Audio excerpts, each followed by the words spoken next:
Hey folks, welcome in. Excuse me, hello. Feels like it's the first time I've used my voice today, but trust me it isn't. Hi. How are we? Welcome in. Hello, happy Sunday. Let me turn the music down here in game.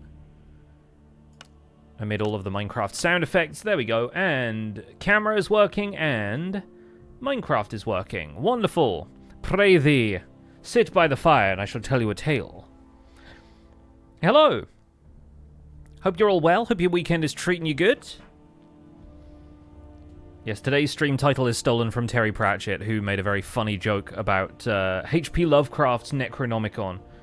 The Necronomicon being, you know, a book that has the means to contact spirits and demons and so forth. The telecom part of Necrotelecomnicon is Terry Pratchett's way of being like, this is basically the demonic phone book, and it's very funny. So shout out to Terry Pratchett and boo to H.P. Lovecraft for being racist. But outside of that, we're back on the Fabric Fantasy Minecraft SMP. I think the fact that Fabric is over the top of fantasy is what makes me constantly want to say Final Fantasy Minecraft. And it's not that. It is the Fantasy Minecraft Fabric SMP. And today we're going to be continuing work on the Necromansion, give or take a couple of other bits and pieces that we might get into, as we saw last stream when we took a bit of an impromptu trip into the deeper and darker mod. And yes, so Eldritch Horrors may happen a little bit later, we'll see. But for now, we'll hop on. I don't think anyone else is online, as per usual around this time, but today we don't have an Elden Ring stream, hence a slightly later start but a slightly earlier finish. Because today we're obviously not going to be taking up Zloy XP's day while he has to do the Hermitcraft recap. So yeah, naturally today we're just doing the Minecraft stuff, and with the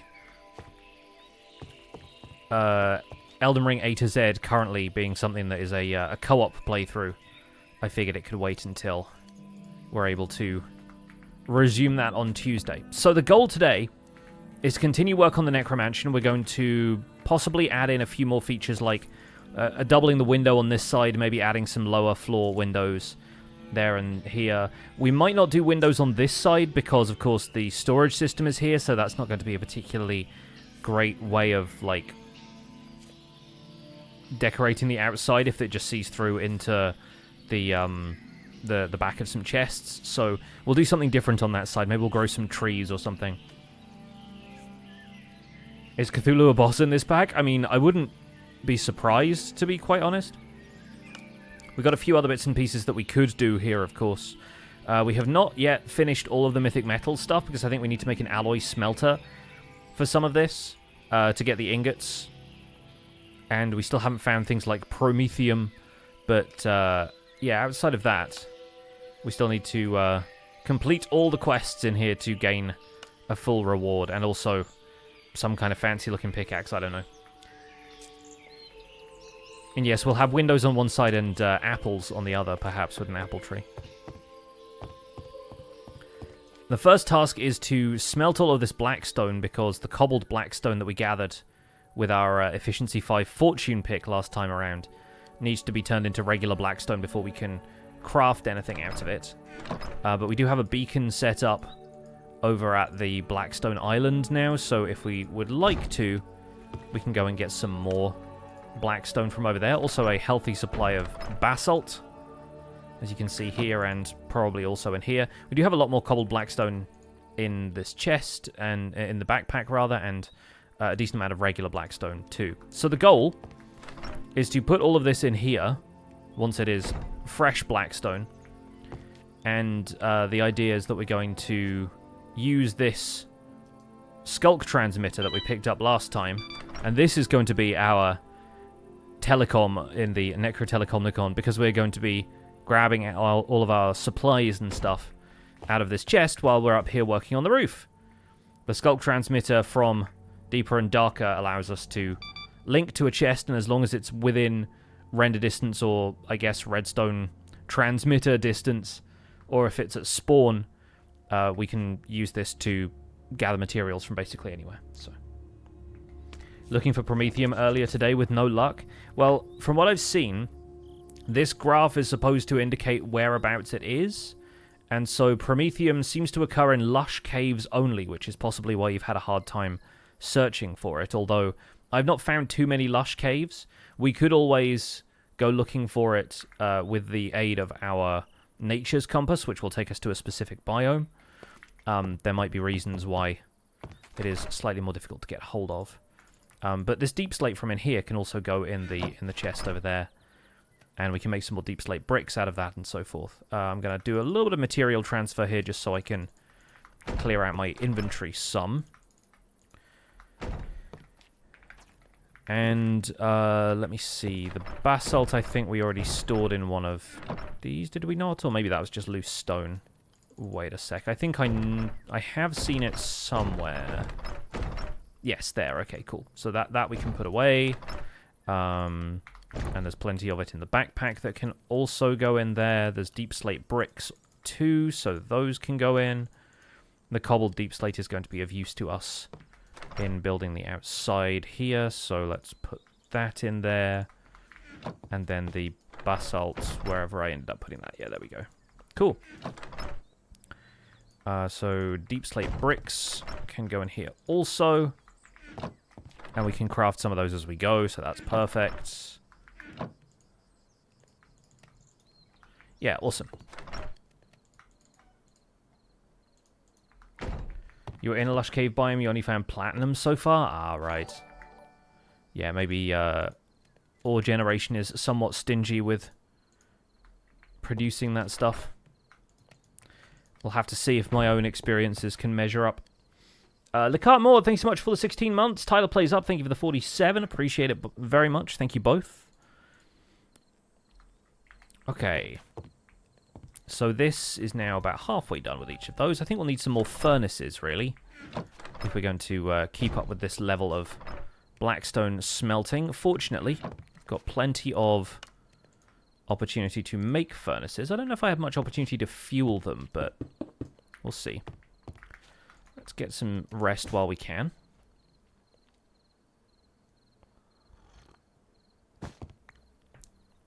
Our little collection of plushies over here is doing quite well.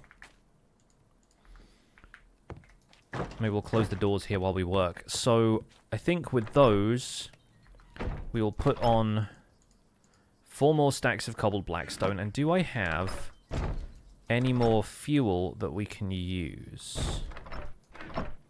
Could be a good opportunity for a trip to the nether for some smelting material here. Let's get some buckets.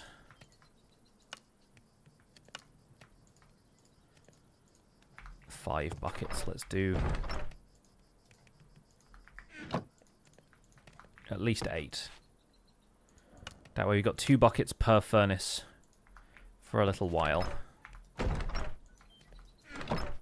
got all these goat horns in here. It's like, what are those? Whoop. Alright. And through the window we go. Out into the street. I'm not seeing too many other folks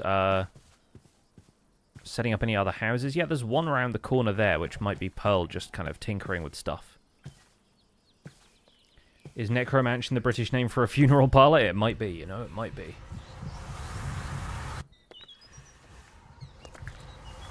So, we'll grab a little bit of lava from over here.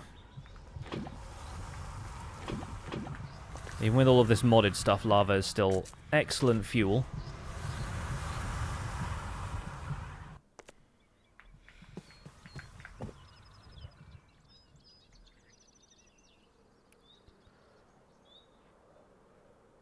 And we swoop on in. And I guess each of these can receive a bucket of lava and a stack of blackstone. We'll gather the buckets. And we'll keep the other buckets nearby, just in case we need them. Perfect. What is this? Salt, of course.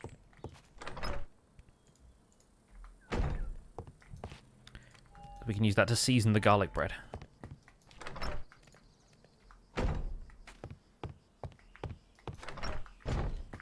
And do I still have, in amongst some of these decorative touches here,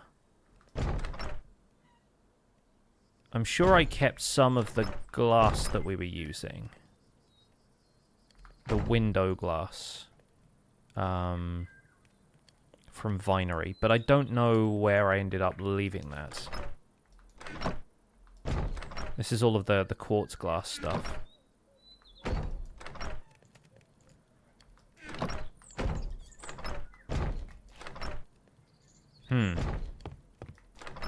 Yeah, maybe it'll show up.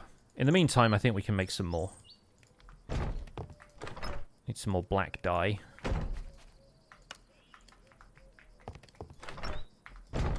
Because we need yellow, black, and red stained glass panes to make some more of these.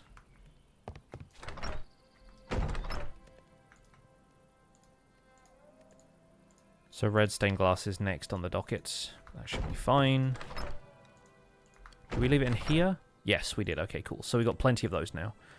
Then the blackstone. We still got one more mending book. I want to figure out what to put that on, because we have mending on the other tools, except for the fortune pick, actually. So perhaps we should put it on there.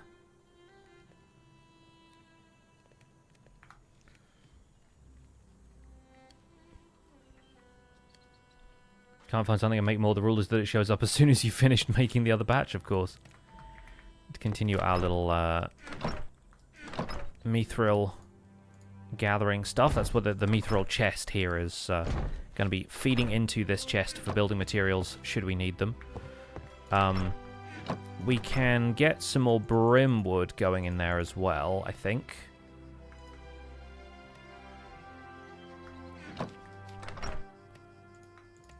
Because I expect we will need that as we continue the exterior of the mansion here. Well, that's just... Tainted Seasons, thank you so much for the Prime sub. Enjoy your emotes and your sub badge. Welcome to the Pixels. Thank you for subscribing with Prime.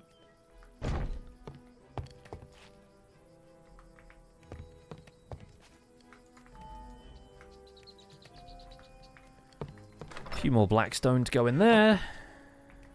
We can also sort this, which is a neat addition, although we could probably do without the basalt. And the fact that blackstone and polished blackstone is not next to each other is really weird to me. Because, of course, it's alphabetically sorted, but that means the material families get split up if they have adjectives. I only just realised why Optimus Prime appears on screen. Yes, that is basically the only joke I managed to think of for my sub alerts.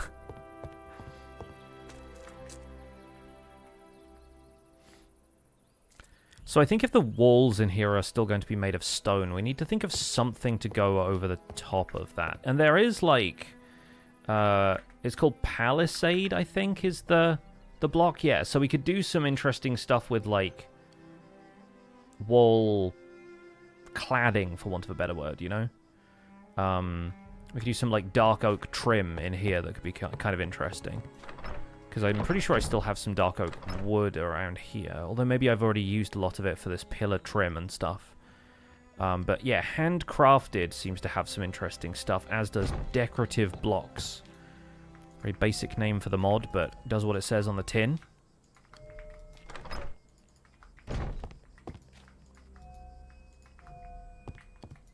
So I'll put those in there. And yeah, if I do...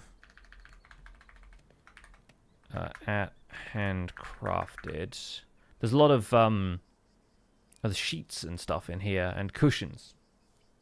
There's a lot of interesting furniture blocks here. Dripstone pillar trim seems kind of fun. Haven't found a dripstone cave to my understanding. I don't think we've really seen one of those. A lot of other cave biomes in this which are obviously taking precedence. What if we go looking for a dripstone cave and we search for enough of that to make a dripstone pillar?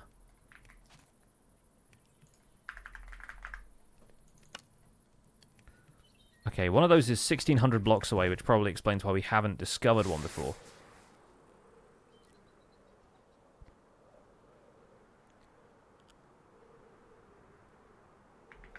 Gonna do a little bit of... Oh!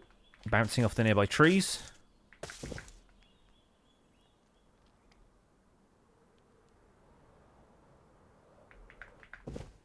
Mods come in tins. Did you come in a tin, Ginger? Were you canned ginger before this?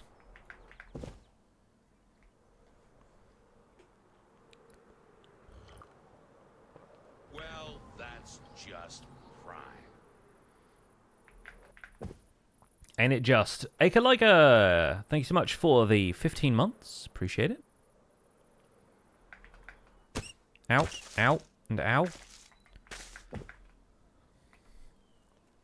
You were pickled in a jar.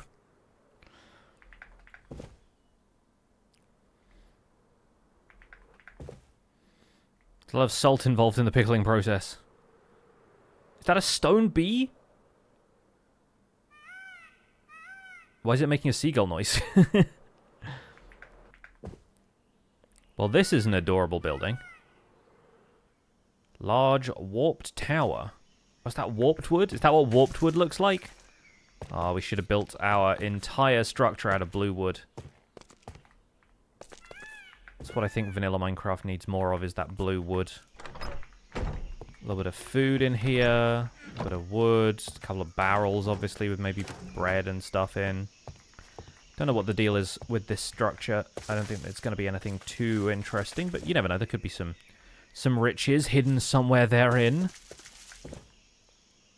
It's more of a peacock sound. Oh yeah. No, I'm simplifying for the sake of it being a funny bit.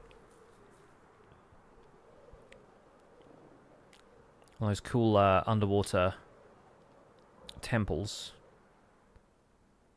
Oh, I guess the dripstone cave is somewhere below this then, huh?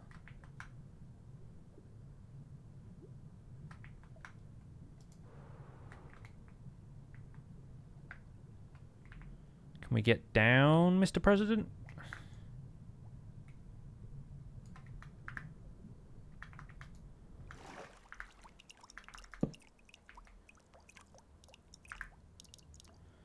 And then, I guess we'll get some cobbled deep slate. Now, some of you might question the, oh, hello. A lush cave. Perfect for our, what was it we were trying to find? Palladium? Hellodium? Some of you might question the wisdom of digging directly down into a dripstone cave, but what you're forgetting is that I have bunny slippers.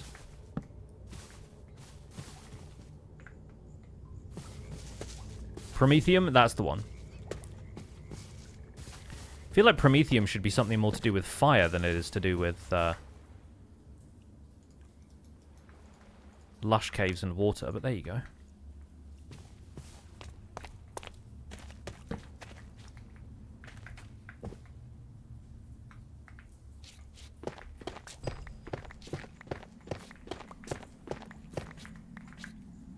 There we go, dripstone blocks. They don't have some kind of weird, like, cobbled dripstone variant or something if I'm breaking it without silk touch, so that's good. And we'll see if this provides some interesting pillar trim.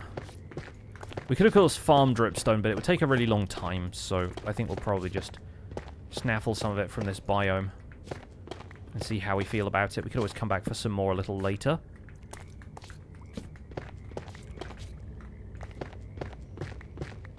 What's the goal for today? Today we're just going to be working on the mansion. We might get a couple of other questing bits and pieces done, but I think a lot of the stuff that I'm doing now is mostly like optional stuff. There might be a couple of other bosses that we still have yet to go out and fight.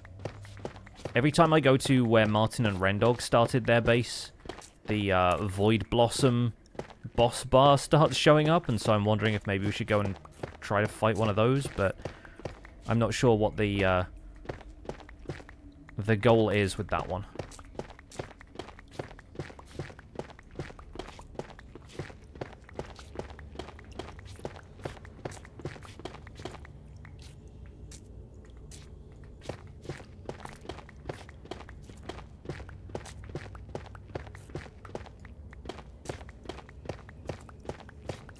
We're actually, according to the map radar here, we are quite far down. Oh, that's a weird looking recipe. What can we make with pointed dripstone? Compacted dripstone, interesting. Dripstone blocks, terra robes, a terra hat. It's kind of a cute looking hat. Dripstone necklace, interesting. Let's grab a little bit of this, just in case. I also love the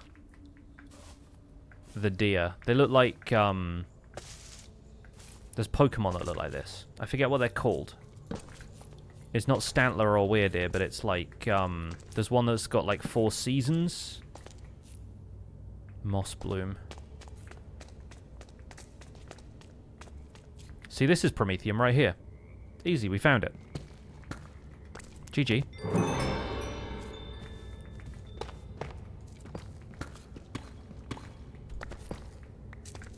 Saws, Buck, and Deerling? Yes, I think those are the ones I'm thinking of.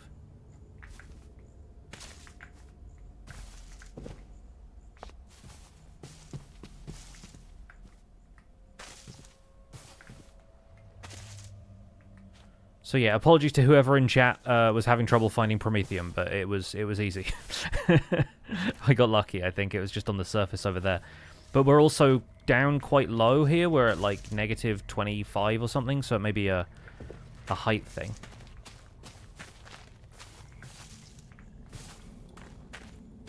I think we dropped down there. Yes, okay, cool. So all I need to do is pillar up and we'll get out of there just fine.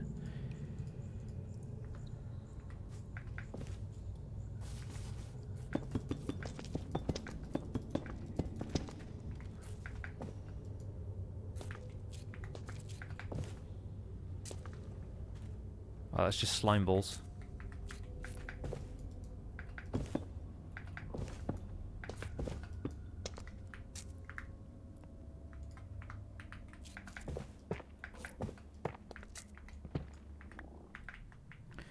And he's out!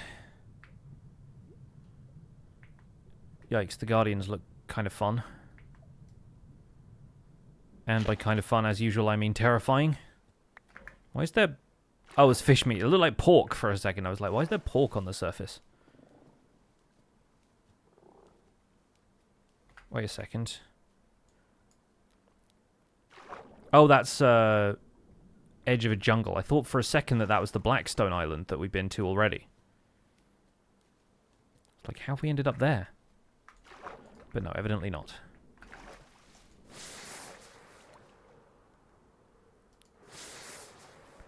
Let's get up here and see if we can glide home, eh? What a lovely little floating island.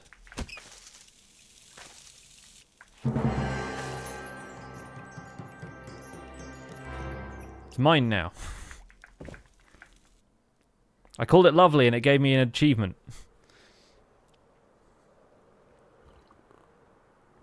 Wish Lush Caves looked this cool in vanilla. To be honest, they don't look too far different than that. That was just fun resource pack, I guess. If you think Lush Caves should look better than that, then by all means, make them look that way yourself. Make it a challenge.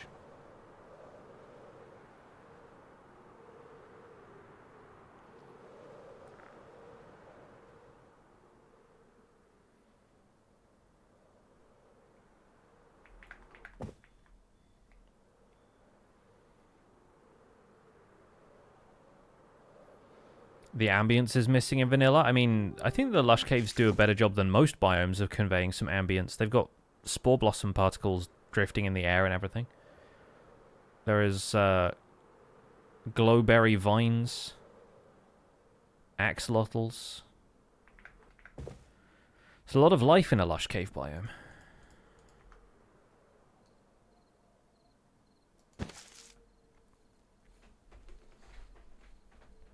I think some Lush Caves you find don't always have spore blossoms in it, which I think often feels like something is missing. The sort of particles in the air, but...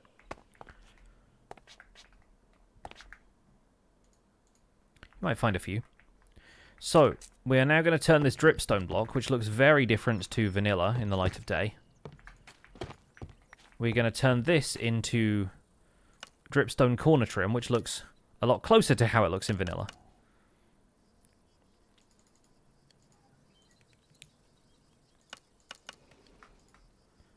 But I think what we want to do, in rooms like this, where we want something to support the ceiling and then maybe to frame the walls slightly, we want to have... What's the dimensions of this room exactly? 1, 2, 3, 4, 5, 6, 7, 8, 9, 10, 11. Okay, so if we do one here, 3 blocks in from that side, we do one here, 3 blocks in from that side, we end up with a 3 by 3 in the center. Excuse me, I'm hiccuping all the time today. And, yeah, that can provide, like, an interesting structural element to the room.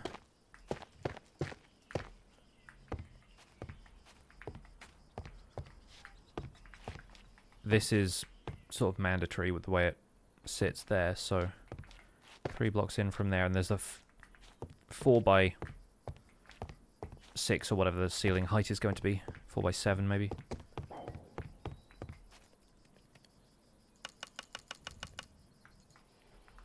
Can I give you a tour? Yes, this is the Necromansion. That's it. It's literally the only thing I built, but the rest of the village is something you want to see on other people's streams, because they will have a lot more context for what all of it is. I don't know who's built what and where, but I am mostly working on this, which is my mansion.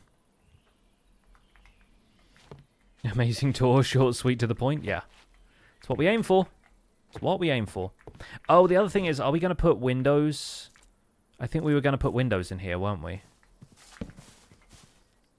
Depending on where the windows go, I suppose. But we can start with this as an idea and then subvert it later if we need to. So let's grab some more stone. Let's at least fill in the walls here. Walls might end up being made of something different later, but we'll see. Kind of like the neutral stone block in this resource pack. It's got a little bit of a lighter overall texture, you know? So if we put one more on top of each of these. One there, and one there, and then for ceiling supports,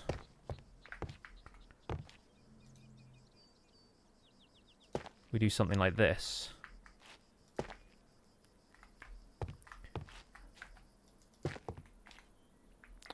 Not like that.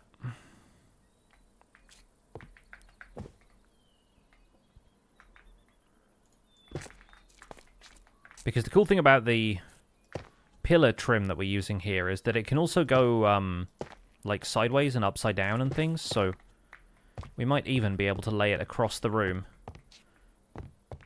crisscrossing the ceiling.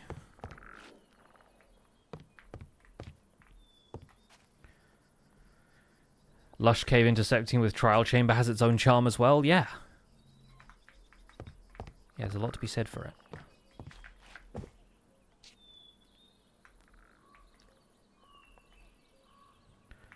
Yeah, I guess the question is, do we want the ceiling to be made of wood like that, or do we want to look like it's some, plaster of some kind? Is there even? No, there's not like a plaster kind of block. I expect a stained clay or something would work well for that. A terracotta, if you will. There's also packed silt, which has a nice pastel set of colours to it. And naturally there are shingles coming out of that. Packed silt is silt and wheat in a similar way to packed mud. Obviously makes sense.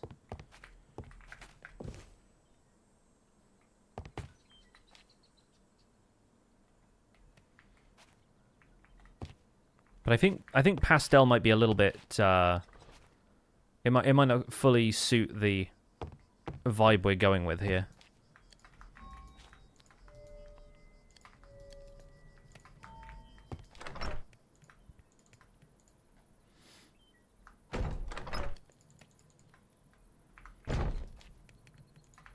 Since these are still burning, we'll make use of the rest of the fuel. And then Cook the rest of these over here in this furnace with a bit more coal. We'll cook the promethium. Different enchanters for different items. So the one over here is the regular enchanting table. This is the spellbinding table, which allows you to use these spell books to basically fill up with abilities like I can have here when I charge up a lightning bolt to cast at something. I don't really have a target right now.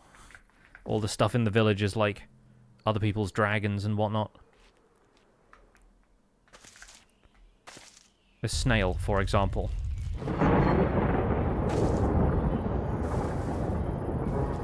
Thanks for the free slime. But, gosh, that one goes on for a long time. The other enchanting table looking thing that you see in here is the disenchanter, which allows you to remove enchantments from items but consumes the item. I think there are ways around that, but that's, like if I wanted to get the silk touch off of this, for example, I could put a book in here and it'd do that.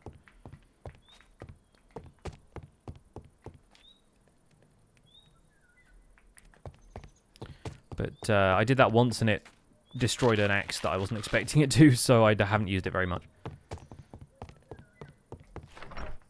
Now, we did want to grow some more maple, didn't we? Was it maple? For this... No, it was magnolia, that's right. So I need to find some more magnolia trees, which I think are these ones over here. I think there's this one with the blue leaves. Yeah, it's this wood. So we chop this down. Hopefully it'll give us some saplings.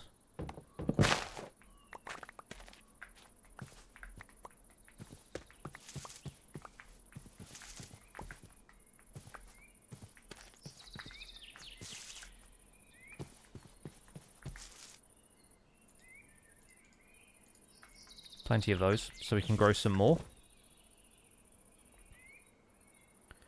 The poor snail, though, I know. Snail had it coming. It was creeping up on me in the way that they do, you know? It was one of those snails that, like, never stops following you, and if it catches you, it kills you or whatever. It's one of those snails.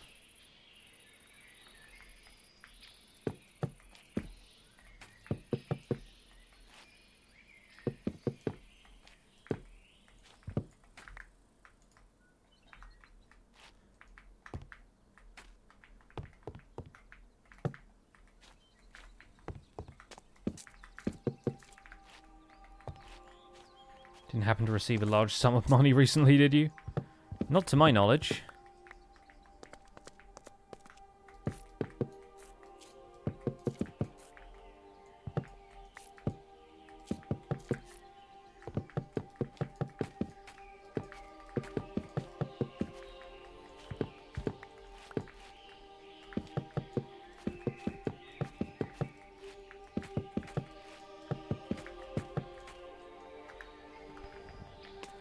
And then if we do this, can we then...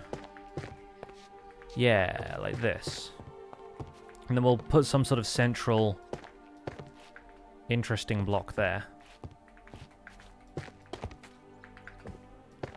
Maybe like a lodestone or something would look interesting there. Let's see if we can grab one of them real quick. I have plenty of them because we, if I can remember where I put them. We got a ton from the nether while I was looking around, but I don't remember where I... Oh, they're in here. Okay, yeah. Just with the regular stone types.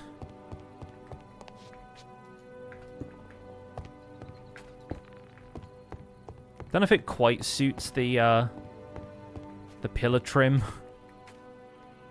I don't know.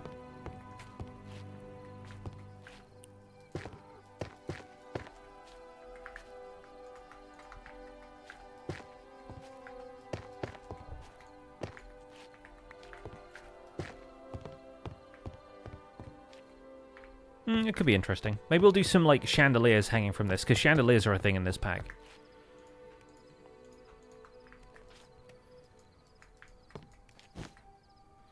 Ceiling tile things are very enchanting roomy. Yeah, I think we can maybe make it work. Oh, Prometheum is the one that has like a little mushroom growing out of it. That's fun. Put it in here with the rest of the weird materials. But we do get a little bit more of it, I think, from having found it, so there we go. We can cook a tad more.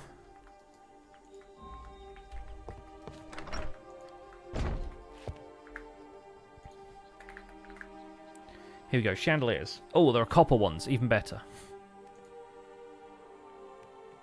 So we need candles for presumably just the regular ones. Candles, copper nuggets. But then there are large copper chandeliers, which require a 3x1x3 area to place. These, I think people have mistaken chandeliers for candelabras, but never mind. Oh, there are silver chandeliers. Wonderful. It's something we can do with silver.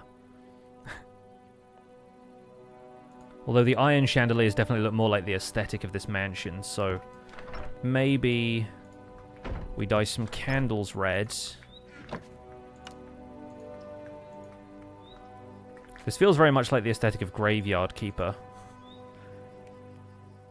There are also wood chandeliers that you can just make out of torches, but we won't worry about those.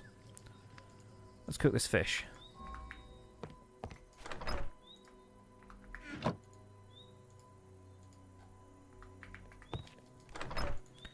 Hold on to this for a second.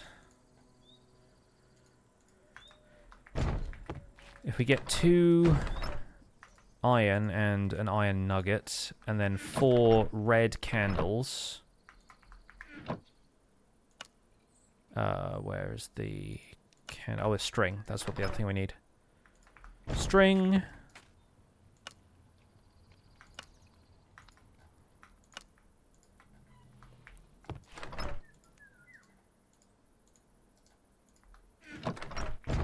Keep thinking that's a crafting table when it isn't.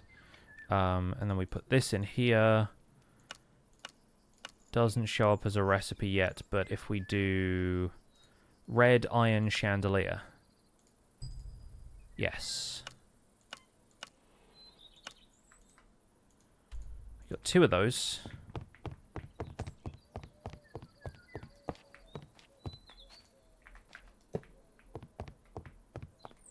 That sort of works. Let's light it and see if...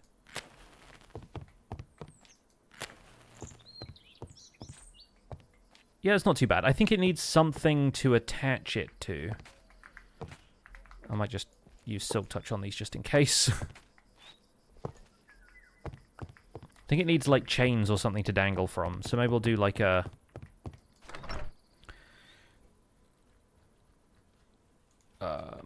hopper and chains kind of situation. Or I know there are different types of chains in this. Because there are large chains from mine cells and stuff, but I wonder if there's anything else we can use. If we put iron into here, if there's anything that looks a bit better to hang the stuff from. A heap of raw iron is literally a sword. That's so funny. An iron table. I wonder if we can attach one of those to the ceiling. That was... ingot there, nuggets like that. We put one of these up here. We can. Sick. That looks amazing. Okay, great. That's going to be what holds our chandelier then.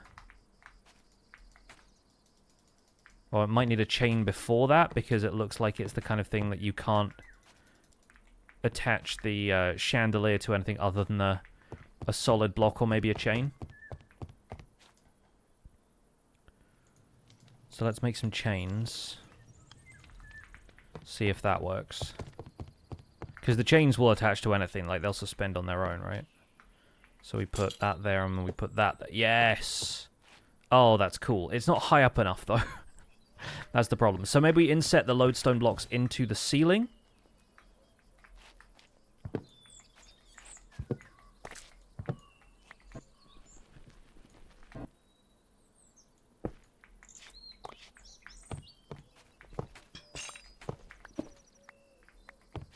At which point you wouldn't really be able to see them because of the table, so we could probably just put the table there. Because you can't really see through the... Oh, maybe you can kind of see through, but then you can see through the block above it to the sky. That's weird. But then if you put the table there, the chain dangling from it... Give me a second. Chain dangle from below, chandelier dangle from below that. Perfect height.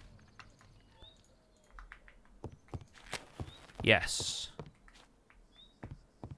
Shame about them being slightly different colors, but yeah.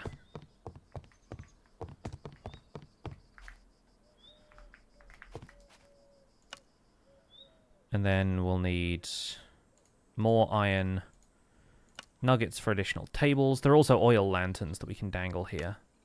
See, whoever did this mod knew what a candelabra was, but that's bewitchment, so you'd expect it of them. There we go. One of those. Some more chains. I'm pretty sure I have some chains in decorative bits from here. Yes, there we go.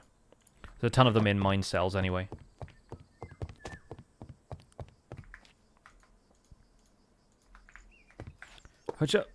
Still so weird that you can see through that.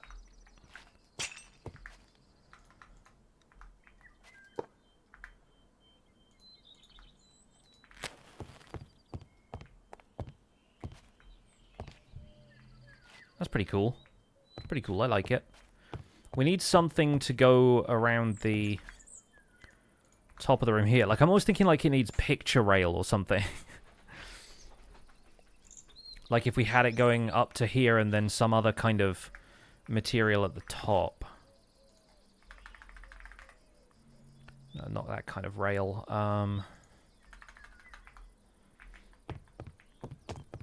A dodo rail, yes.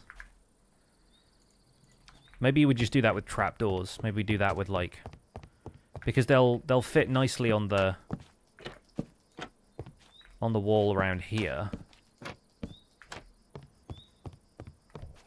We do something like that, but then a separate block up above to blend in with the ceiling slightly. Or, alternatively, because the trapdoors aren't going to turn a corner here, we figure out something similar to this.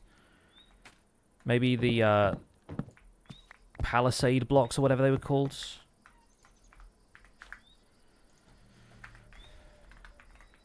Yeah, these.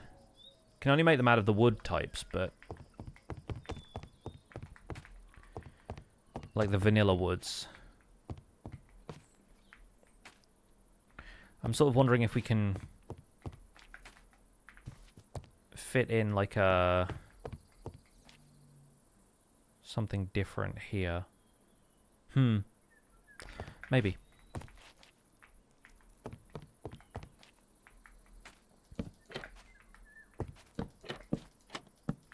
If we wanted to, we could just do a big 4x4 painting here as well.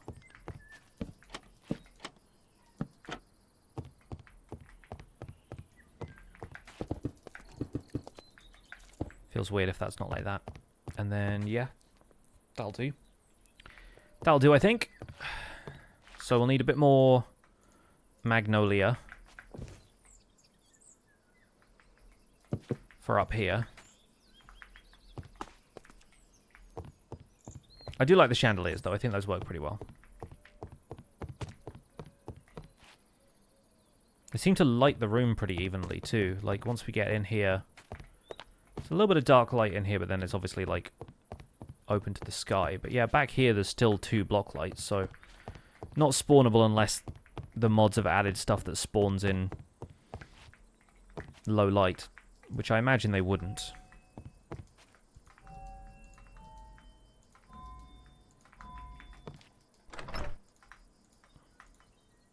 That's all regular blackstone, very good. There's a shark plushie too. There's an entire IKEA Blohai mod, which is incredible. I think that's very good. Okay, so lodestones, never mind. Let's put those back away.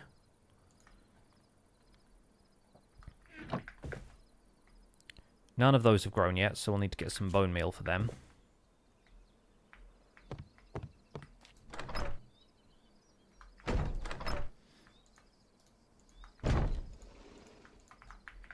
They might also be having trouble growing next to the grass over here, but there's certainly some which are not adjacent to anything that's going to be an obstruction, so let's grow a couple more of these. Oh, that one's got a bee nest in it. Alright. Alright. Change of plans, because we need more honeycomb for the candles. And Noila, thanks so much for gifting 5. Really appreciate it. Let's make a wee little campfire. With some spruce logs, probably. Just so we don't end up using the magnolia ones. Although I'm not carrying any of the magnolia ones, so...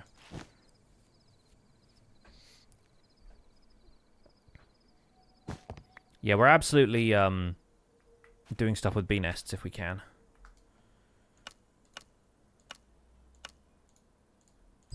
Because I need honeycomb.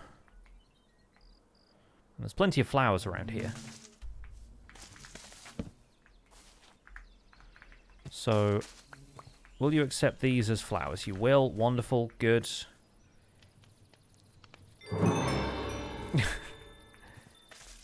Advancement still called the parrots and the bats, even though I'm literally breeding bees and there are bees in the game.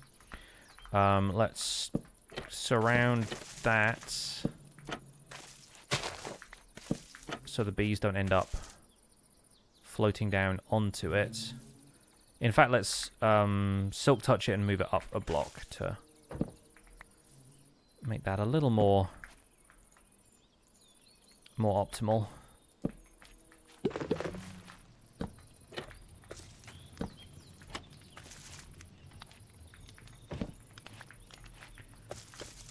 Let's have it be like that, and then that way it's still looks like it's supporting the nest.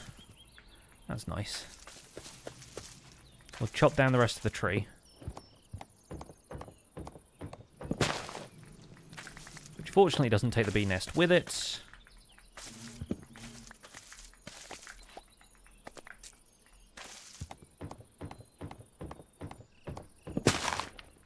I'd say it's actually quite fortunate that I didn't remove all of the flowers from around here, because that did encourage the bee nest to generate, unless that's part of the way the nest generates by default. But I could really use some bees. Again, providing wax for the mansion is going to be kind of useful, so we'll make sure that there are flowers at least a couple of blocks away from each of these.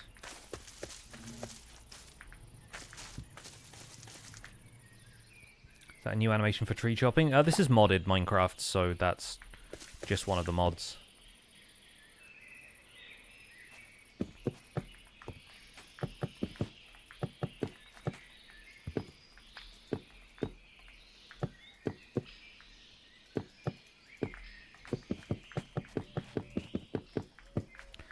This is a lot of red for the floor above, but we are going to put, like, carpet and stuff up here, so sooner or later we won't have to worry about it being quite this heavily red. But, oh, this looks nice now. This looks kind of cozy and gloomy and Victorian. Yeah, I think that's going to work quite well. Hello? Did I just... I used my ghost form by mistake. Just randomly spammed a key, and next thing I know I'm floating around the room in a spectral fashion.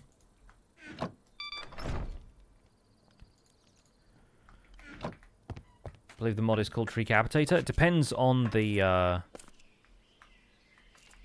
like the mod that I think is shown when you're chopping is called something else. There are a lot of mods like that. I know Treecapitator is one of them. Although maybe I'm no, I guess yeah, HT's Tree Chop is the one that shows up when you have cut down a couple of them.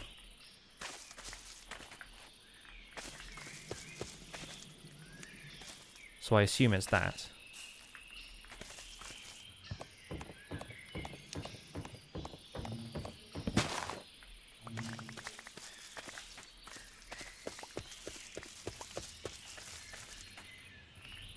Three out of 5 on honey.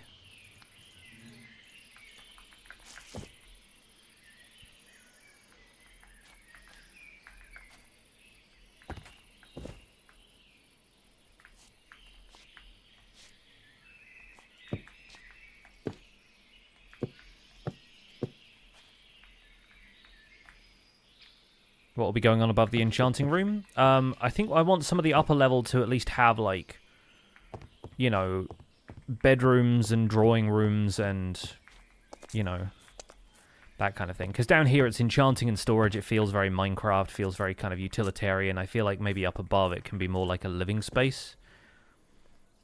For a given value of living, of course, because we are sort of undead, but never let being undead get in the way of living. That's my motto.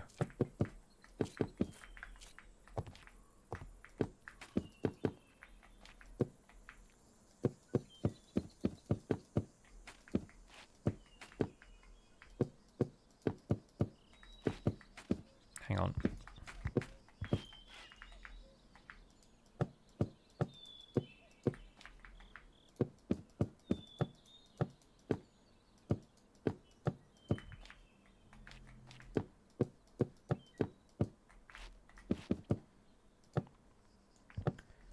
There is one of the, I think it's the graveyard mod.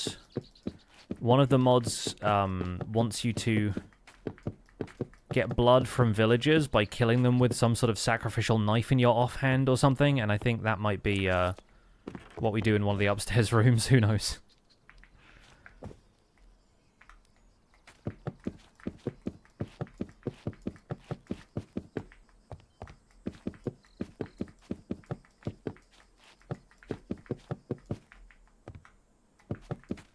You'd think it'd hurt my reputation with the villagers, but I don't have to worry about villager reputation because villagers don't trade with me anyway, and the iron golems attack me on sight, so as far as villagers go, I am public enemy number 1 already. So why not justify that reputation?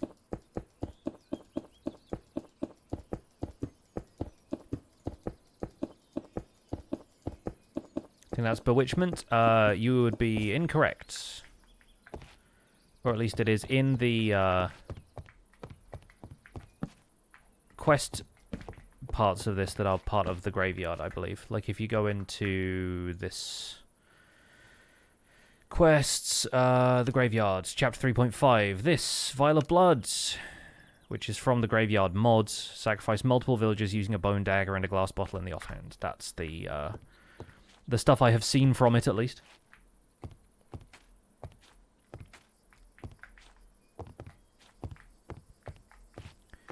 I think here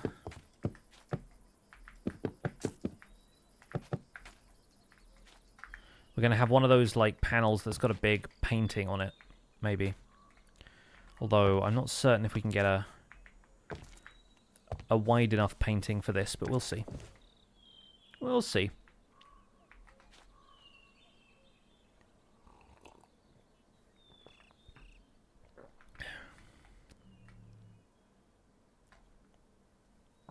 Something to work on for the skill tree. Yes.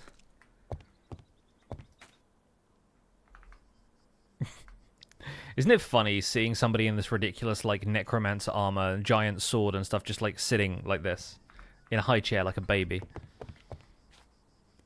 How do I feel about the ether mod? Do I think it's vanilla? No, I think it's a mod, hence mod. The clue is in the name.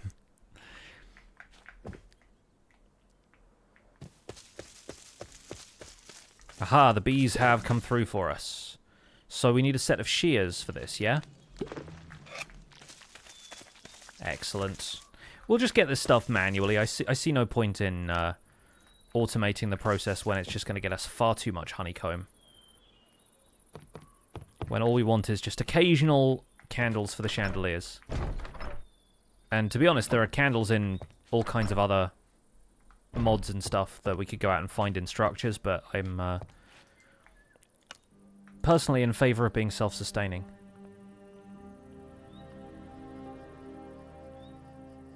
Grapevine stems. That's what Thwip has been doing over in the vinery stuff. The cutest necromancer is definitely my goal, yeah.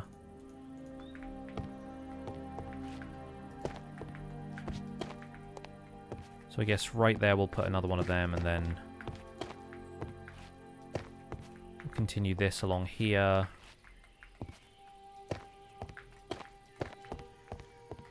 I guess this one we can just have connect to the area above the window here.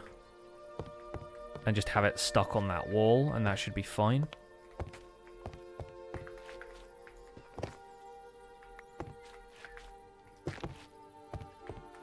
Yeah, that's alright.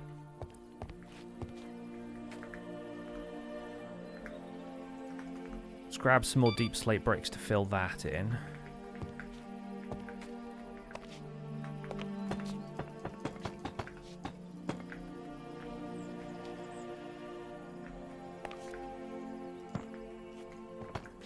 Getting like Rings of Power vibes from the music here.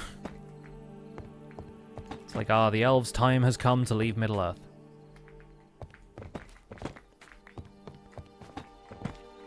We can maybe do something interesting with the area underneath this window instead of just having it be deep slate bricks, but for now that works.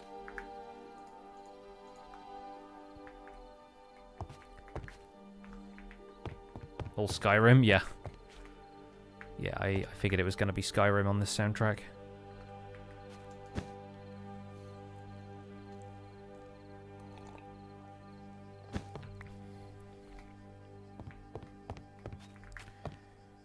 So yeah, that's not looking too bad. We're definitely getting there with the interiors here. I need more of these putrid logs.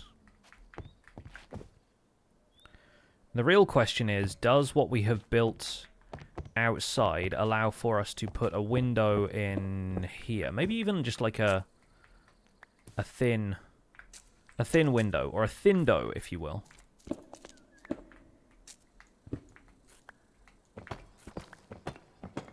No, that's actually directly behind the support pillar for that. Okay, well, we tried.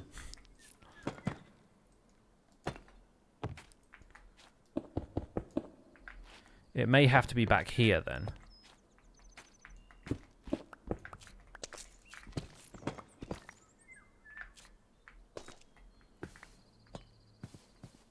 That's nicely positioned on that wall, I think.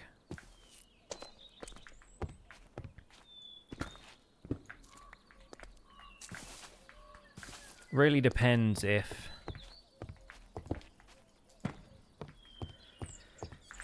Yeah, that'll probably do. We'll put something here like this. And then maybe this can be like a little recess.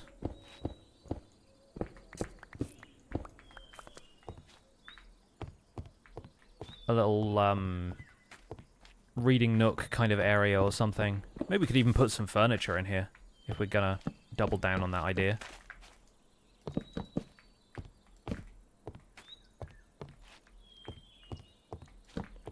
But I will still put the stone blocks here. Maybe a torch here and here, just to be more evenly lit.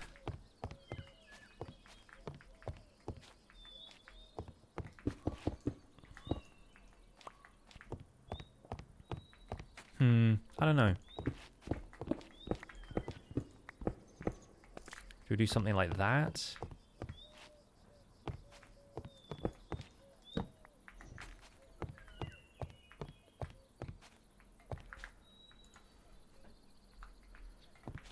We can work on some furniture.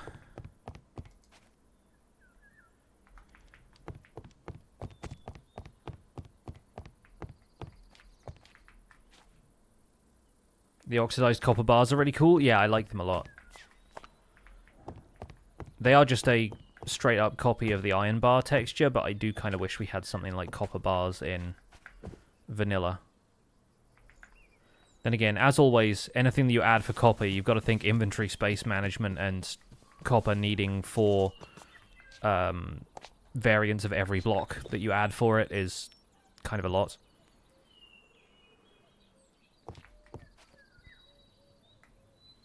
Try out the trials yet? As in the trial chamber stuff in the new update? Yeah. I have a couple of videos on that. This is all a modded Minecraft, so this is going to be a little different, and this version, I think we're on 1.20, so we don't have trial chambers in this mod pack, but obviously this mod pack adds a ton of other stuff, so... But yeah, I like trial chambers a lot. I'm a big fan.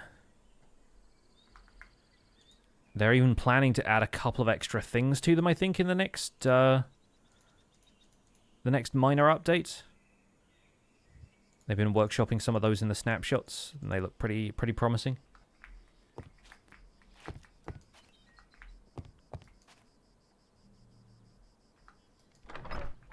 How's your weekend, Becca? What are you up to?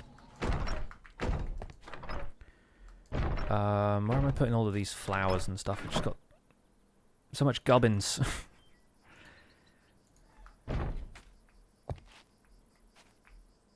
Need to check out the videos, need to get better with it. Hey, no worries, no worries. You got time.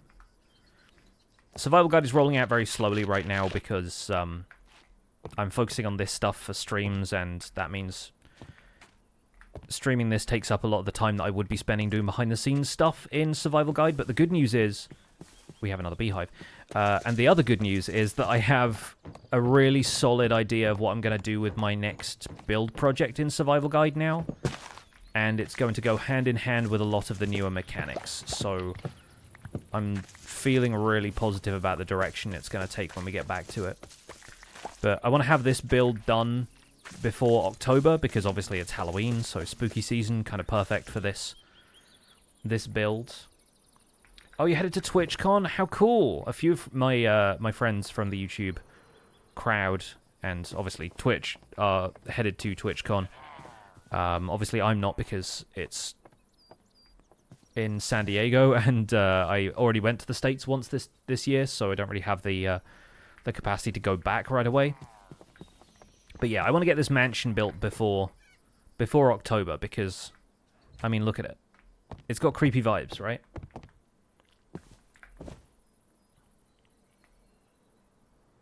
But yeah, I had a productive couple of days around the house. I got a bunch of stuff installed. We have new wardrobes, thanks to a guy who's come and built new wardrobes for us, and we got the handles for those delivered, so I fitted those. Our toilet seat has been, like, half broken for a while, which sounds like an awful thing to have broken, but just, like, the little plastic bits underneath it that kind of, like, sit on the porcelain bowl part of the toilet just were all kind of old and broken, and so I went ahead and replaced that yesterday, too. The most glamorous life we lead, but no, that needed doing, so yeah, I had a very practical couple of days, which felt good. And justifies me now hanging out playing Minecraft and getting back to Elden Ring this week and all kinds of stuff like that. Silly house things, but quite productive. Yes, yes.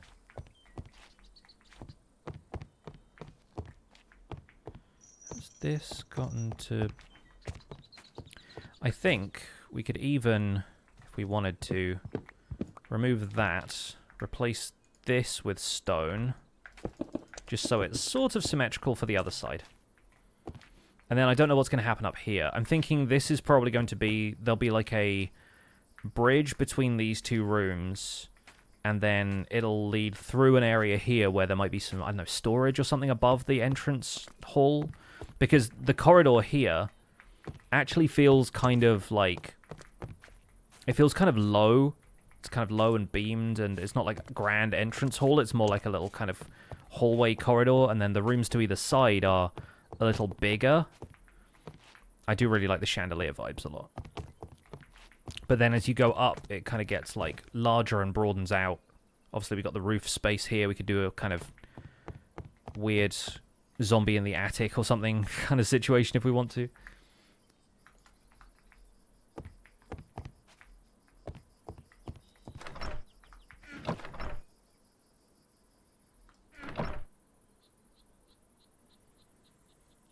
We've got these deep slate trims that we could also use, and there's like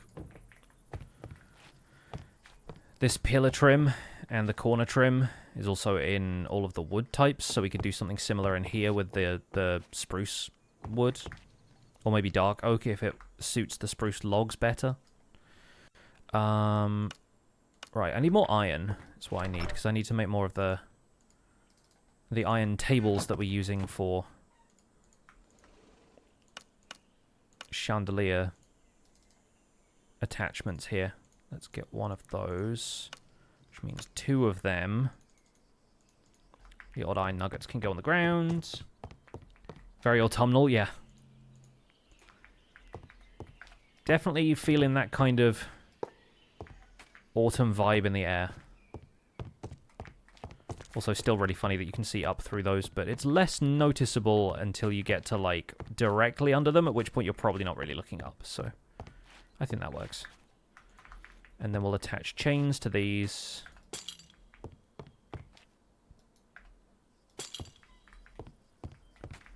And if we wanted to do something directly in the center, unfortunately it'd have to be too wide because of the dimensions of this room, but I think we can manage. Need to be ghouls in the attic, but a zombie will have to do. There are ghosts in this mod pack, but I don't think you can really confine them in any way. I don't know if Witchery lets you do stuff like that, but yeah, either way. Let's see if the bees have produced any more honeycomb for us. They have! Wonderful news. We need more campfire for this as well. I need the crafting table for that.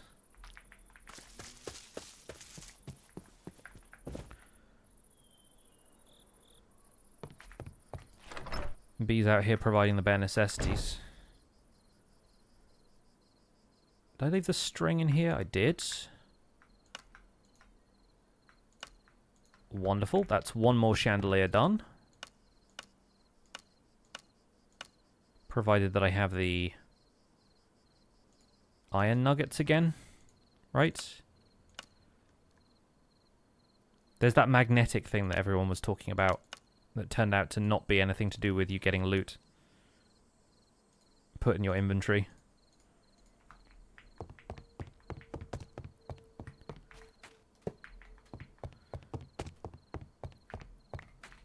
Because that is a fishing thing.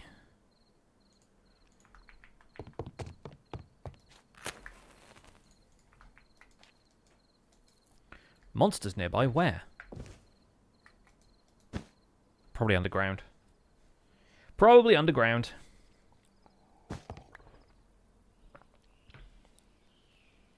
A friend of yours has a toilet seat that's clear plastic with barbed wire embedded in it? Oh my goodness. I saw one the other day that was like a glitter effect, and I assumed that, again, it was like clear plastic with like glitter, you know, infused in it or underneath or something, but for a second I thought that would be like sitting on sandpaper. Needless to say, I did not buy it.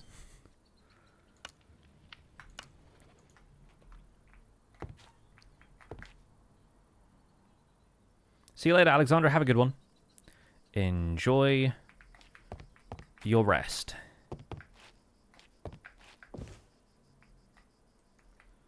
Hey, Cillian, welcome in. Thank you for the tip of the hat. Very formal. Let's see if we can grab some more of the deep slate bricks. I'm finding that quite nice, having the transmitter. Just being able to grab the deep slate bricks whenever we want it.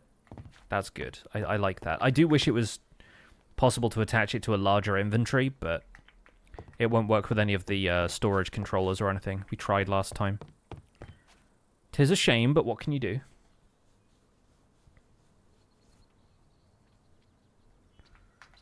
Yeah, I think this section here, because there's a window, you know, like, I think this does need to feel like it's got some sort of room behind it. I think up here we're going to make the walls out of some of this darker material like the brimwood.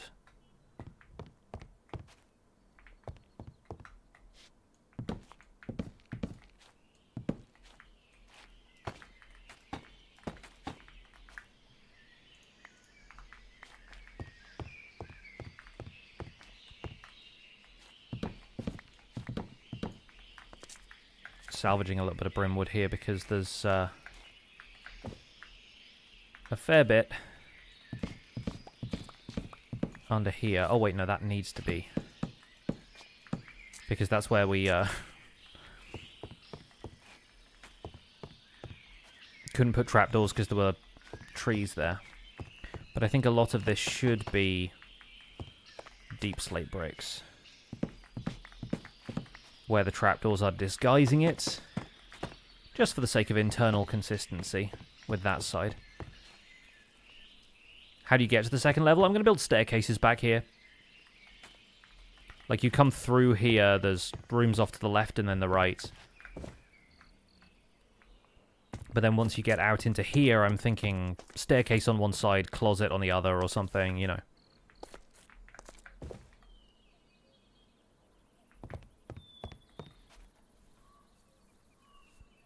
Got free tickets to go see Les Mis tonight? Cool. That's a fun show to go and see live. Hope you have a great time. Yes, right now you get to the second level by jumping. That is true. Not the permanent solution here, but...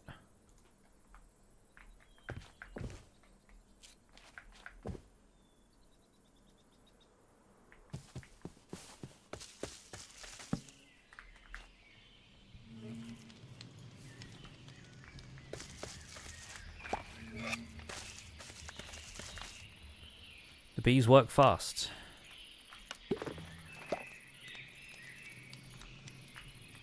Now, if we gather up a couple more flowers,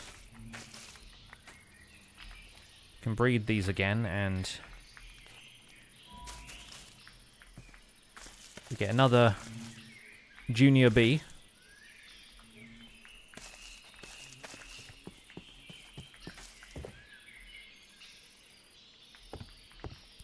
But more importantly, we get to craft another chandelier. Provided that I have iron nuggets, yeah?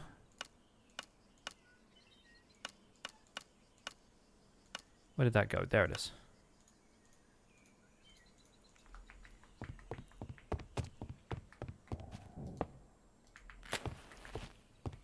Oh, that is excellent. That is wonderful.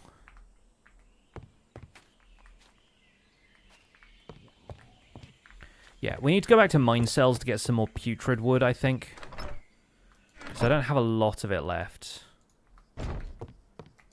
And I love the trapdoors. They're very good.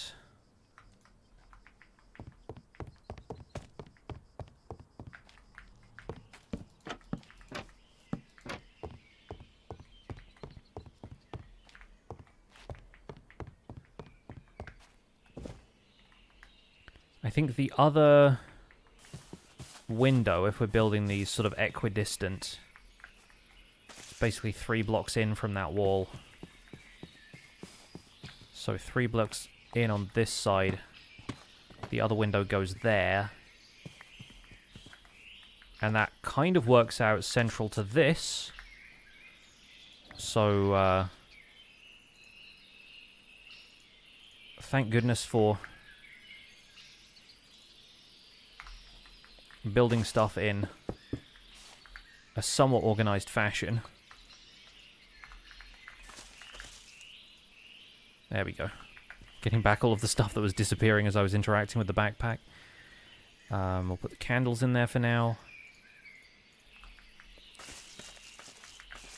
And, like, it doesn't even need to be more complex than that from the outside, because I think a bit of foreground detail with the trees around here and the iron bars and stuff makes those windows feel relatively natural. Like, we could maybe do a little canopy over them or something, but it doesn't have to be any more complex than that. Like, what if we just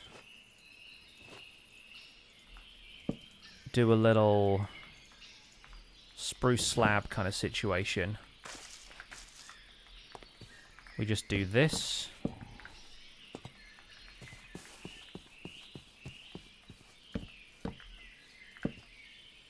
And this.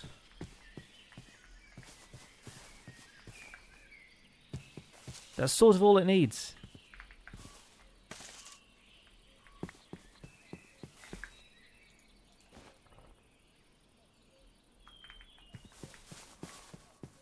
Had severe weather and flooding in Austria. Oh my goodness.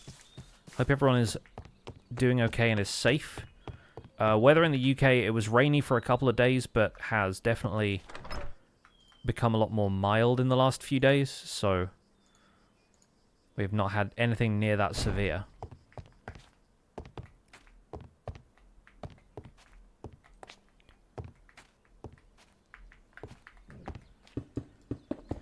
So these walls are probably going to have to be stone the rest of the way.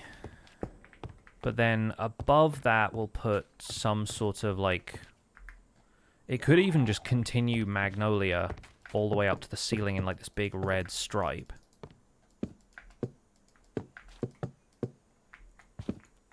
Could do something like that. Maybe a painting or something like that, but then yeah, we can expand the bookshelves around here.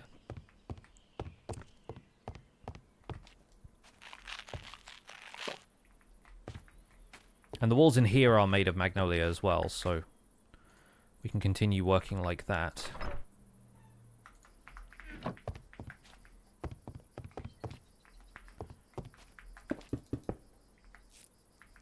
But then here is the problem, because the enchanting setup on this side is kind of embedded in the wall. We could pull it out by one block.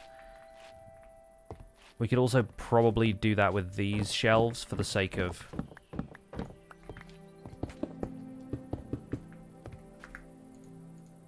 making this wall a little bit more 3D. Like that.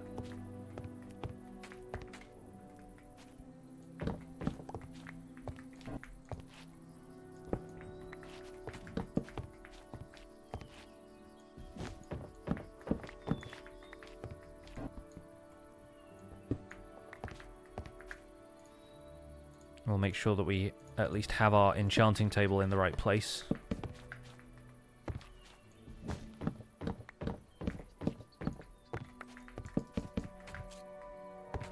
And this can continue to be a stone wall like that.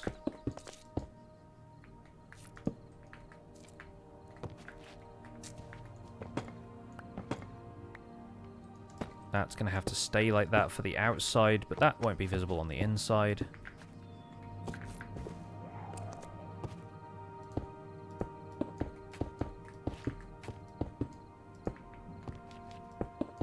Like that. And now the only way I can get to this room is through the house, so I will actually need to pay attention when I do that.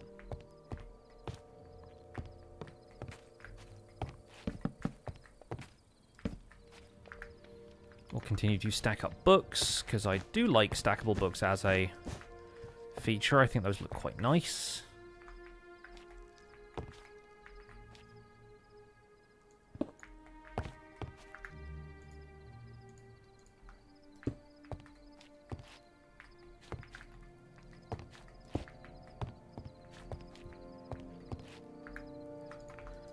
Is nighttime. And there are still monsters nearby because I think the monsters are underneath the floorboards. Probably not designed to be load-bearing bookshelves, not so much. Oh. Yeah, I think, yeah,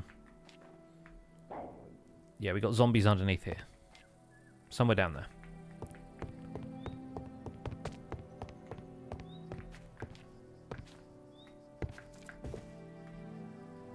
It kind of looks like gift wrap.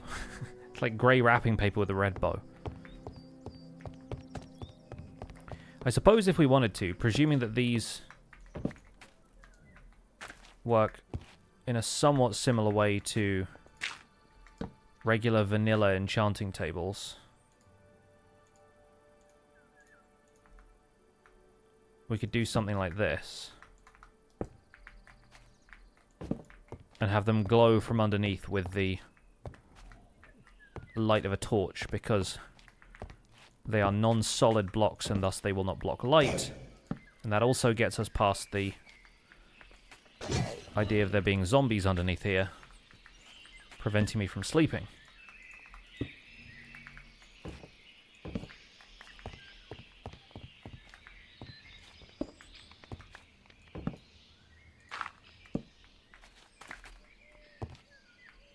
That one's not really doing much, though, so...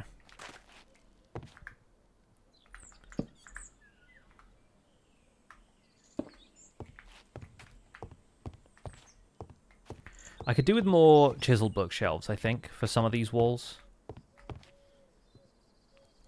Redwood would be great for a traditional Japanese build. Yeah, I imagine there's a lot you could do with that.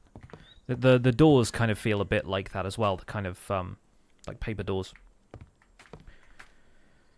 I don't know the like technical word for them, but maybe if we have just 2 trapdoors coming in from each side here and then some sort of corner pillar, that couldn't hurt. I wonder if there's a dripstone pillar texture or some other kind of like pillar that we can use. Sulfuric rock pillar. Now you're talking. There's purple, there's flavolite. Virid jadestone. Contrasts nicely with the magnolia, wouldn't it? Shoji is the technical term. Thank you. I'll probably forget that, but it's worth knowing for the moment. Maybe just some spruce logs in here, possibly. Since there aren't that many other wood decor touches aside from the floor. That doesn't look awful. Like, I don't mind that. Maybe we can do something similar here as well, then.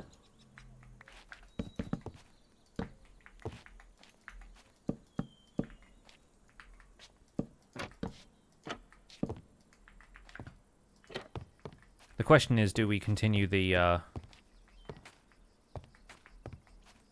pillar trim kind of thing here? I think we probably could, but it feels weird with the door being 2 blocks wide. It's my only concern there.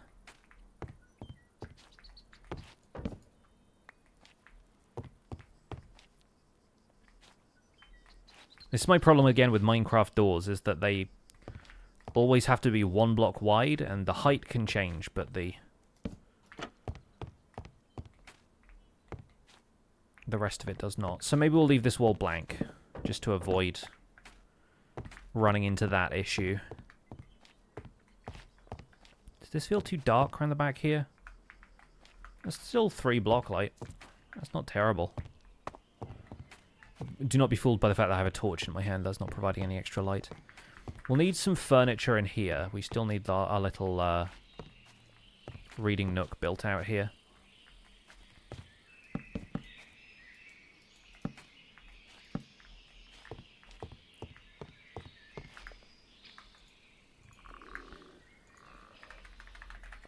What is chair? We've got armchairs, dark oak chairs. Better nether dark oak chair. Dark cherry chair. So, slab, planks, sticks. And of course we need the wood to begin with.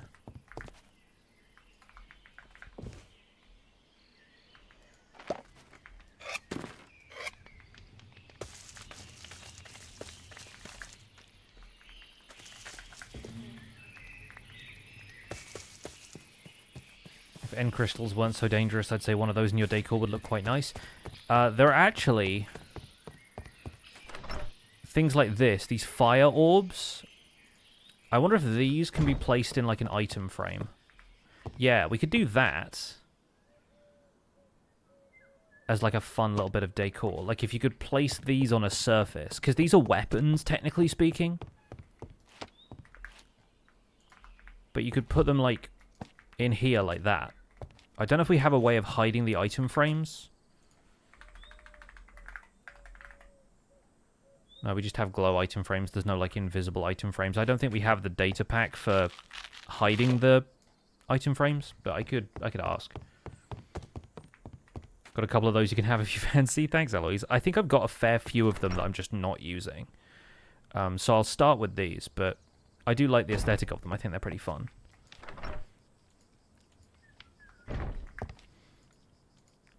We don't, strictly speaking, need them for something, but decorating with them is kind of hilarious. I wonder if you can place them on, like, on top of furniture or whatever. If there's a way we could swing that. I put on one here. Honestly, up there, you can't even really tell that that's an item frame, you know? It's just kind of a mystical object.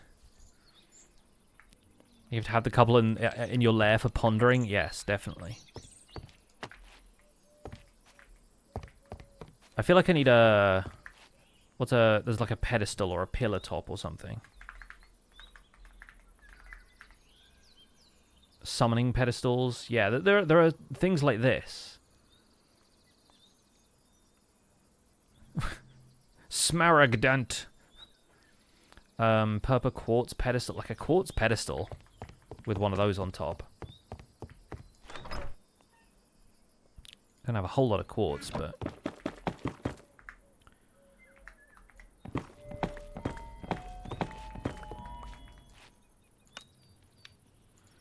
What do we need for the recipe for this? It's like 2 slabs and a pillar block. Okay, cool.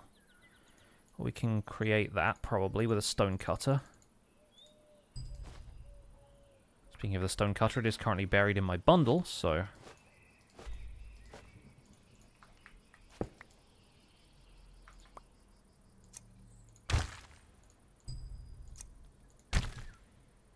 We've got enough for 2 of those.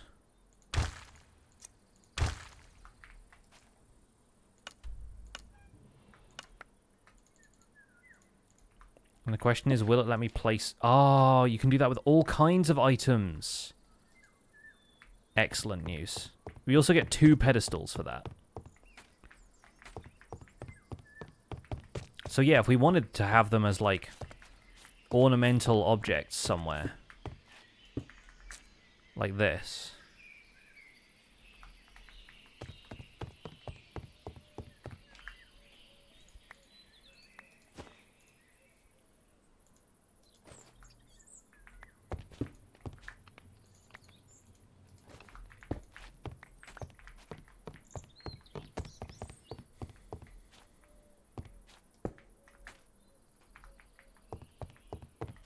That's got potential. Like, if we do something like this, put you there for a moment. Now then, that's feeling like next level decoration to me. That feels fun.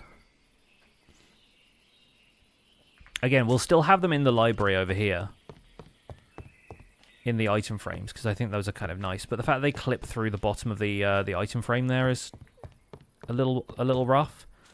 But having them floating in the hallway like that feels ominous and cool.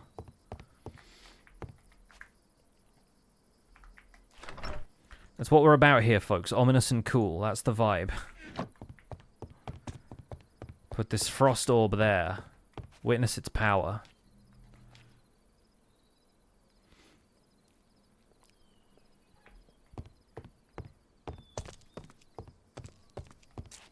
If you crouch in place, you can stack them on top to make them taller. Oh. Fancy. So, like, if we put them like that. Yeah, I wonder if that looks better.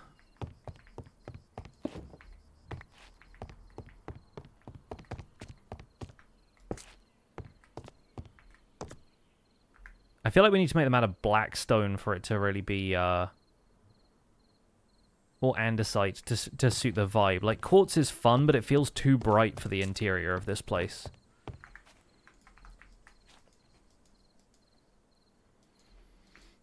Ominous orbs will definitely attract women. Unfortunately, I'm spoken for.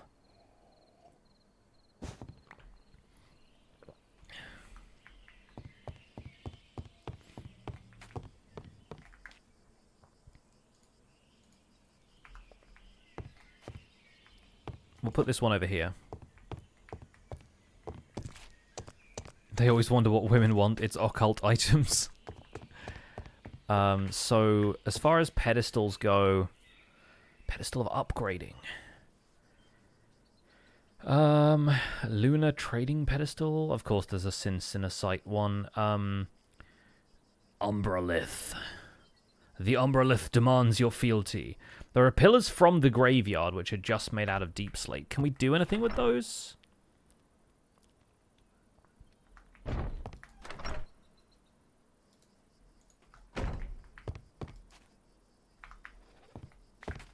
Waste not, want not. Where'd that go? In here. Like this, yeah?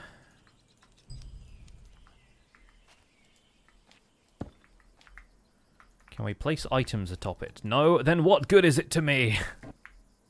I take it down with an axe, even though that's the wrong tool. I have digging claws. I still don't know what goes in the left... the offhand hand slot here. Like, I guess we can use that the same way we can the right-hand one. I just haven't found anything else that goes in the hand there.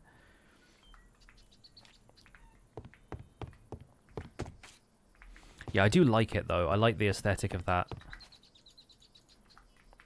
I feel like this pillar needs to be supporting something else. Wonder if there's any kind of odd thing we can put on top of that. And do a similar one on the opposite side here.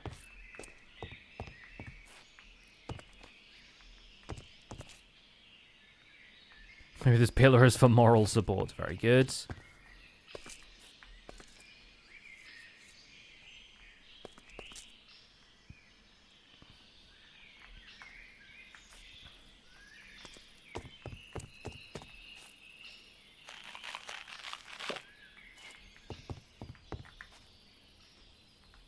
Alright, it's been nice to get this all set up.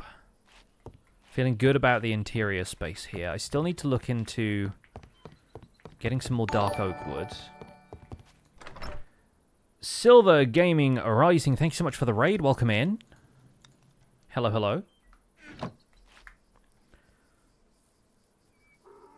Can the orb be replaced on top to be floating again? For these pillars? For these? I don't think so. I think it's just occupying that height in the next block space up, and it's like resting as though it's resting on top of the next block, if you see what I mean. But let's find out just in case.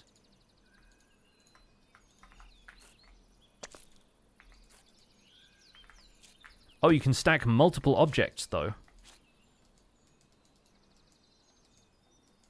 That's very strange. I need an empty hand to get that back, or do I give it back to me?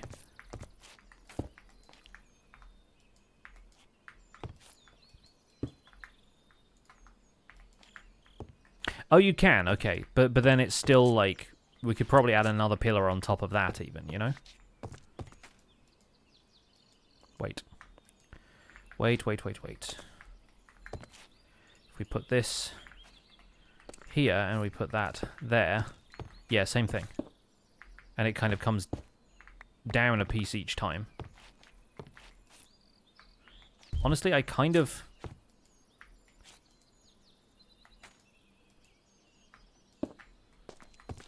like it best like that. Personally.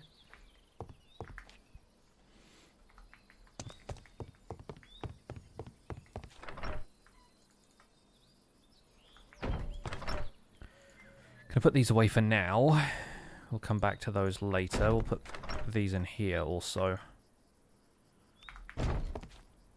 I need to get more fuel into the furnaces. The lava's not a problem. We can get lava infinitely anyway. The nether is abundant with the stuff, and we can always farm some dripstone lava sources if we need to.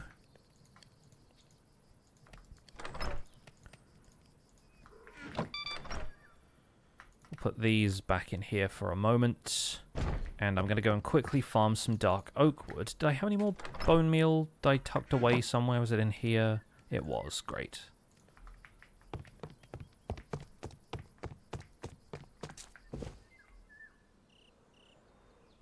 We have a little bit more honeycomb. We didn't need to be impatient with the honeycomb. We can just let it do its thing.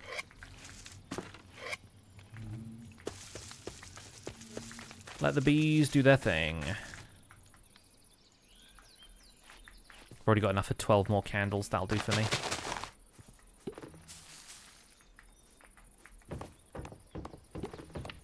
Would look great with glass on top like a display case.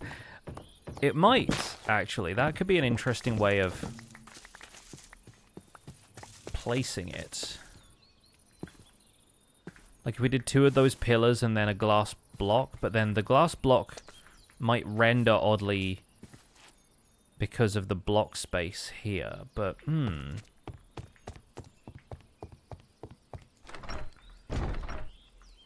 one wonders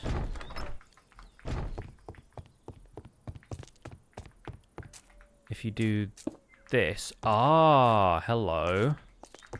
And now... Oh, but now you can't put something on top of the pillar because the shape of the pillar has changed to support a solid block above it, so... Unfortunately, without using, like, armor stands or something, which kind of defeats the object here, it doesn't look like we can do that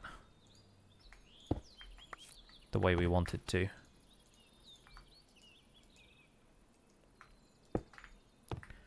That'll do. That's nice. No, you couldn't do that with a piston. It's not how the block works. And if you could, that'd be kind of glitchy behavior, you know?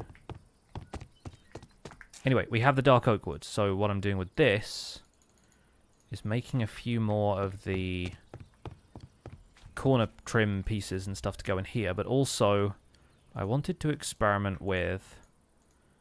Got sticks for those. Dark oak chairs from various mods, because I like this one the best, I think.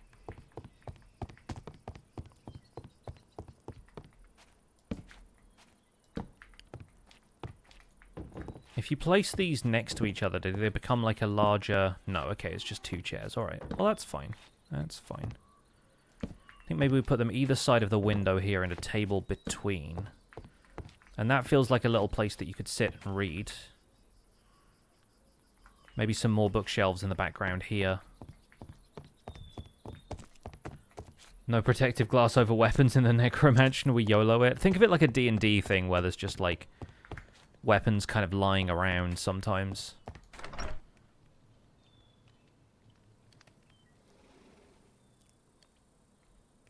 Do we have any tables that have like a tablecloth on? I'm sure I've seen something like that.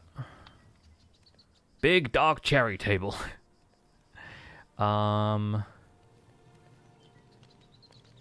Imbuing table? Combustion table. We'll blow it up. The dark cherry table has like a little log imprint in that. I like that a lot. Do I have any dark cherry? Table of Elevation. Grants creative flight in a 7x7 column? Oh, okay, this is going to be like endgame. You've got to have beaten a couple of wacky bosses kind of level of stuff, right? It increases explosion power by 30% in any 64-block direction. There's some fun stuff in this that I don't think we've really got to yet. Yeah, do I have any of those cherry saplings? No.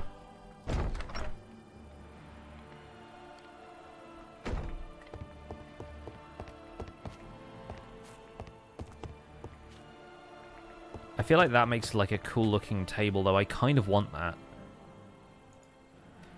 There's also Let's Do Meadow, which has pine slabs that can be made into a table. Doesn't want to substitute anything else from the looks of things. Crimson table, stripped mangrove table.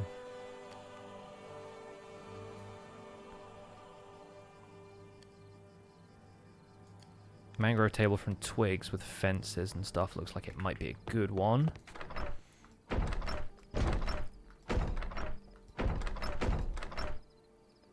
Don't have much mangrove wood left. Let's try looking for those cherry trees, because I think I might have seen them.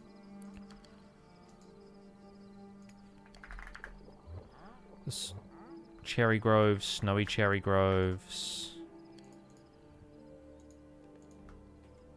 I don't know if Let's Do Vinery adds its own biomes, or if you have to, like, breed the tree types or something.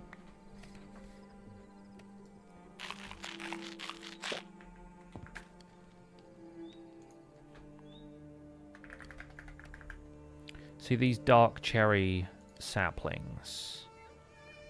Gotta find those from somewhere. There's not like a dark cherry grove or forest or anything. The wandering wine salesman sells them. Excuse me.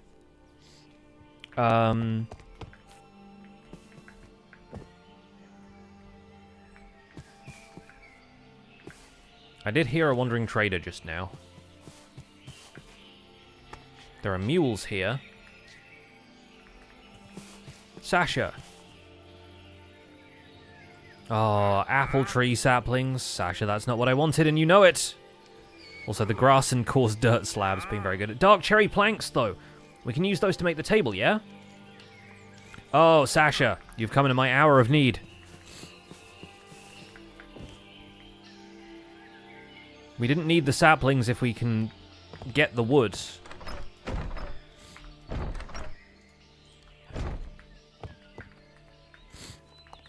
Sasha, wait there. I'm coming through the wall, Sasha. Sasha, trade with me through my wall. Okay, let me stock up on this wood type. Yes, thank you, Sasha. I must return to the wall now.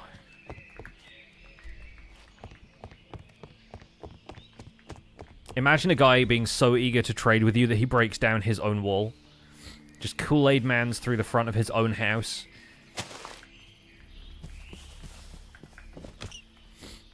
Just so you can trade him the wood he wants. Yeah, I made a drive-through window just so I could trade with the wandering trader, basically. Okay, show me the table. Show me the table. We need slabs and planks. It was slabs across the top. 2 planks like this, 2 sticks like that. Yeah, that's the stuff, baby! Oh, a beautiful table! What a wonderful, lovely table. I need to blow my nose, excuse me.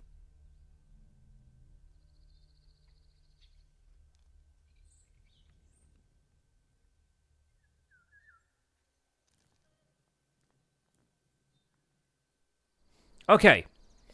Okay, we've got a little closer to what we want there. I think I want curtains on the inside of here. It feels nice to have curtains. If we put, I'm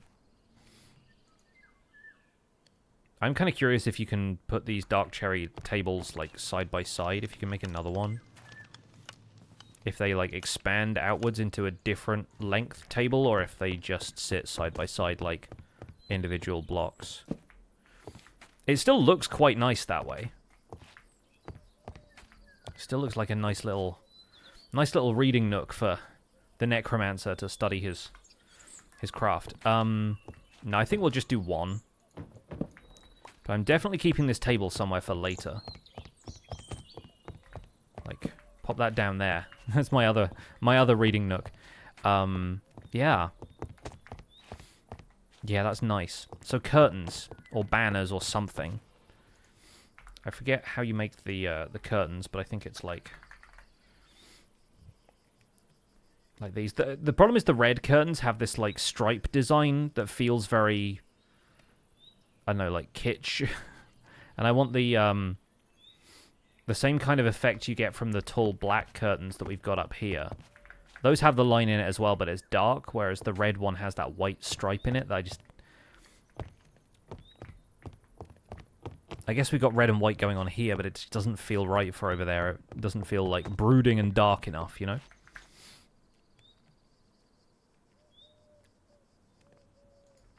Yeah, we could do carpets and stuff on the floor very easily, like... I wonder if there's any other carpet we can make. There's some other designs. There's crimson kelp carpet, if we want to use some of that. There's hedge witch carpet from hedge witch wool. Gosh. There's also these patched wool, inky wool. How do you make inky wool? Or do you just get it from an inky sheep? Besmirched carpet. That sounds like me. But we got to do that using bewitchment, which is a little more convoluted of a process.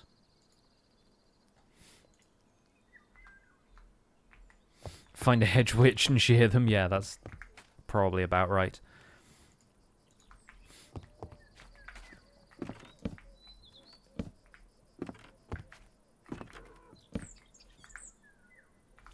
I guess we'll pop these all the way up to the ceiling. Prop them up like so. I think perhaps even opposite we can do something along those lines. This is kind of opposite the door there, so maybe just stick to the corners for these. It's like back here. We still have some stuff in these chests, but honestly, if I'm not using them by now, it's my own fault. So I think we'll move the cow plushie. Put the onion crate somewhere else. We'll stack it up on top of there.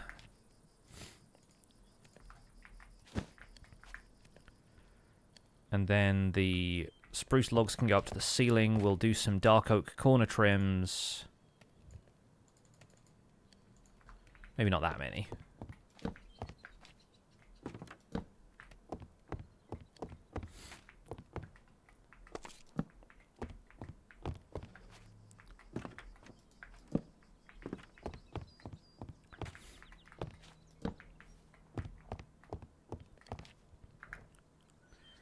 And then what other dark oak stuff can we make to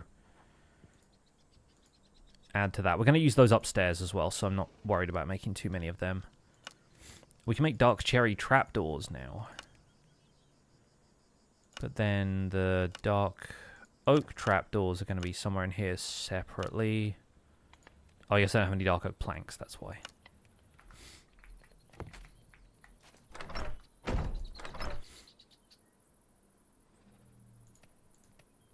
Because we do have dark oak pillar like that, but I don't know if that quite feels...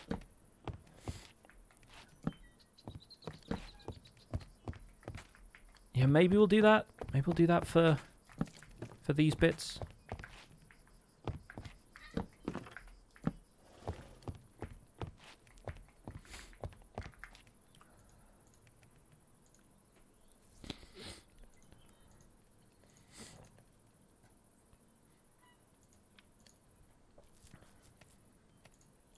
Make some more candles.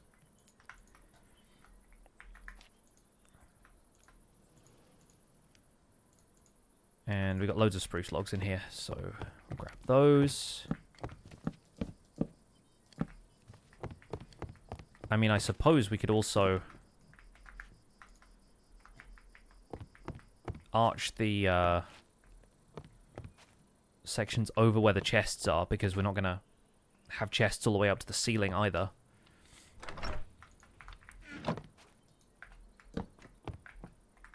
Like here.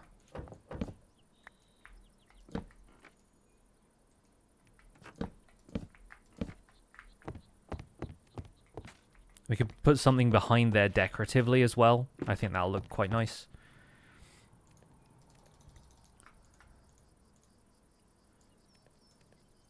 How do we make those? Yeah, that's what we wanted.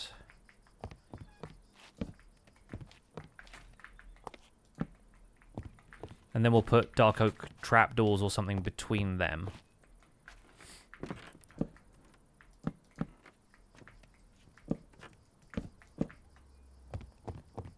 Something with a lower profile, you know? Is there anything else that we can put along the ceiling there? There are dark oak supports. Nothing really flatter than a trapdoor, really, is there? No, okay. That's fair. So we'll do some dark oak trapdoors, see how those work.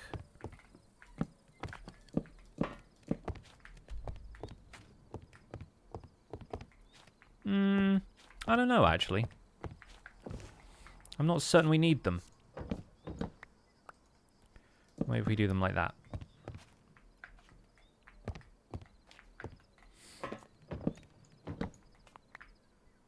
Just one apiece.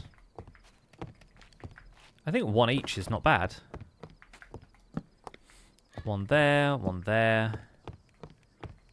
We'll continue this up to the ceiling, because it looks weird without finishing off that. They do still look chocolatey in the resource pack. Yes, they do.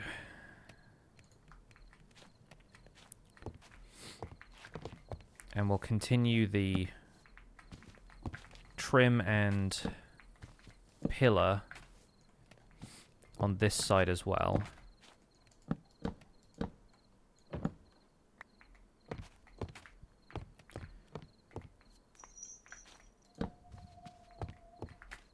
Chain jingles. Well, that's ominous. Any chance of me doing another episode of building with just one block type? Yeah, that's one of the things we're going to be doing when we work more on the city project in Survival Guide. Working a lot about, like, shape, as opposed to just, you know, spitballing everything with one type of material, right? Like, I think that's an important skill to learn, so yeah, we'll be dipping back into that.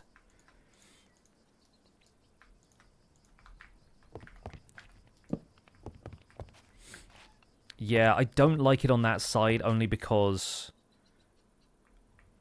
we're doing it kind of offset from where the door is, so it's not evenly spaced on the door. So I think maybe we'll forego all of this on this side of the room.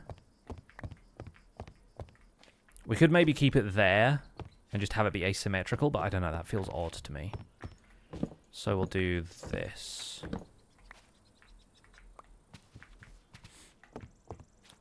And then this wall can just be something completely different.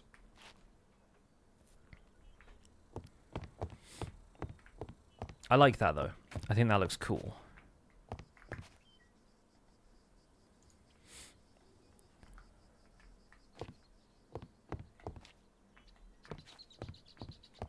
If we want to just, like, cover that up with something that maybe ends in, like, a stair or a slab so that this space here feels filled in, but you can still access the chests, right?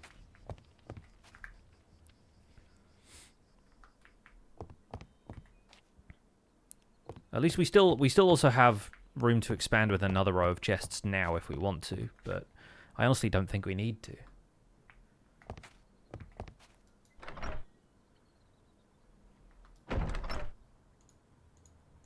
Let's put away some of the wood materials here, so I've got a little bit of breathing room in my inventory.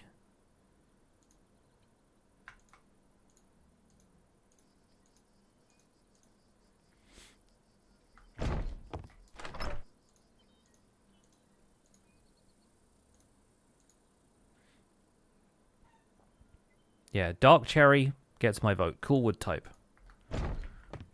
Really like that.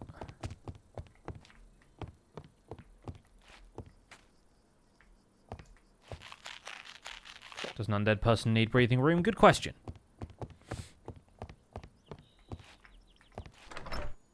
You know what I need is more garlic bread.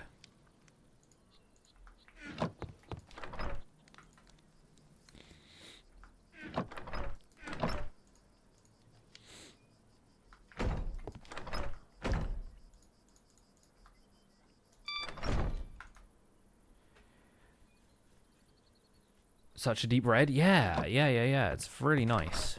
We'll put some of these in here as well. I'll put that away there. We had the chains in here, even though they were not strictly speaking from the mod that the rest of the chains were.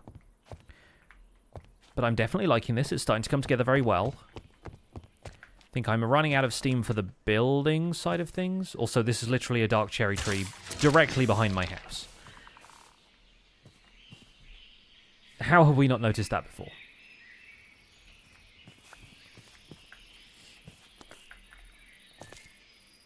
Well, in that case, we must preserve it.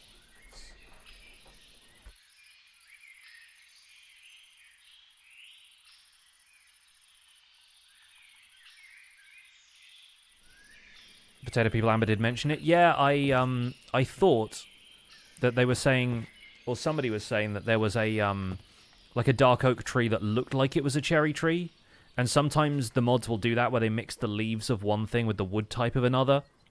So I disregarded that when I really should have been paying more attention. So I like the leaves as well. The leaves are really nice. But yeah, that's my bad for not reading chat more thoroughly, I guess. Either way, it's been 2 hours worth of building. Let's go and do something else, shall we? What should we do today? What's next on the quests other than killing some villagers? We haven't really done much with mine cells because I think I skipped ahead to this boss by finding this vine thing that somebody else had already unlocked. Let's go pillage something. Yeah, what can we pillage? Like, this is starting to come together, and then we'll start working on the rest of the roof once we finalize the structure of the inside, because I'm worried about not having enough room to do what I want to do to get up to the second floor. So we might end up redoing a couple of things. But are there any resources that I should go and get? Are there any other things that we can gather? Are there any other biomes that I should visit? I did want to go and swim through one of those underwater ruins because they look so different from what they are typically in vanilla, but I don't have Depth Strider on my boots yet. I'm also lacking the experience levels to really do a ton of enchanting. Are there any sea monsters? There are probably several.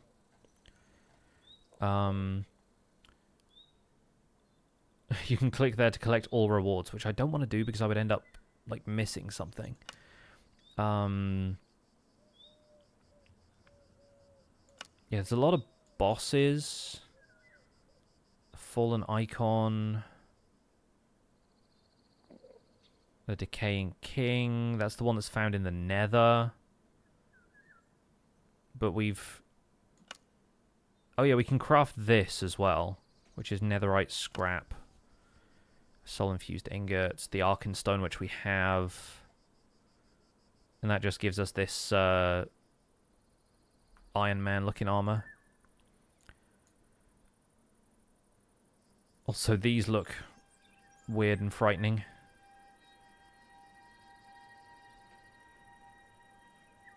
I don't know what the Daystalker is.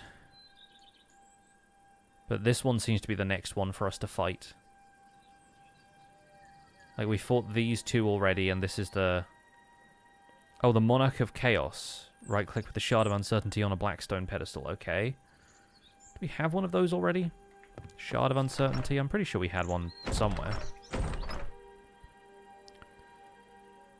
Yeah, this. So we could do that.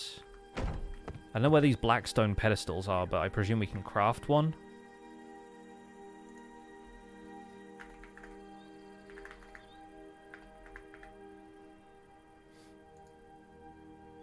Yeah, 2 moonstones, obsidian, ender pearl. Yeah. Okay, cool. Because we've used the moonlight altar already.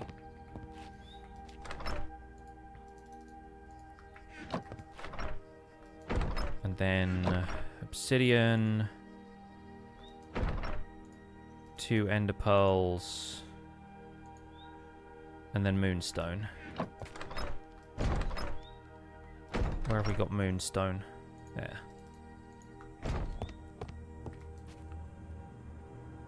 Make an ender flute. Oh, it's polished blackstone bricks. Okay. Why didn't you say so? I'm making my roof out of those. It totally did say so. I just wasn't paying attention. Attain the Shard of Blackstone, Shard of Uncertainty and a Blackstone pedestal. So if we warp to the Cathedral of Resurrection, we can fight whatever this guy is. Or the Dreadglare can fight him anyway. So that got us more levels. This will get us more levels and whatever that is. So the Monarch of Chaos. Okay, interesting.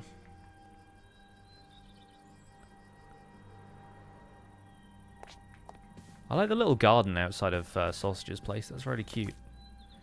Where is Res Cathedral? There we go. Still with some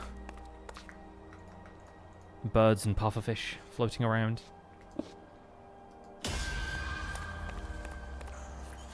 Monarch of Chaos versus Dreadglare. Begin!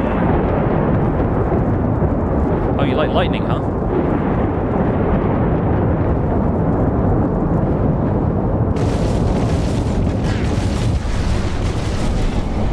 The heck just happened? Oh, chaos. Right, I see. Also, I think I dropped my sword. Somewhere. Unless he turned my sword into something. Cannot really tell. But my sword is gone, and that is a concern.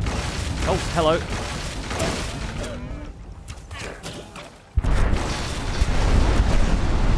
Yikes, that's a lot of stuff.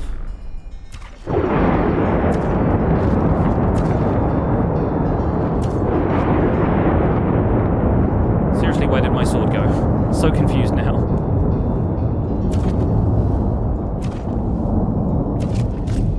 Is that it over there? There's like something over here. Oh no, that's just arrows. Dude, I'm so confused right now.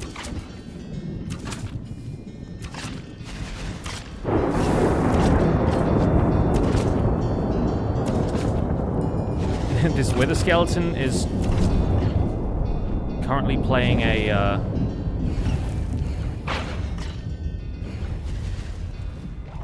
triangle of some kind.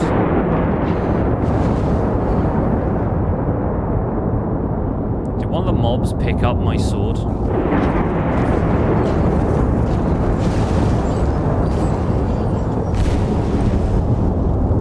It's a moderately sized chungus.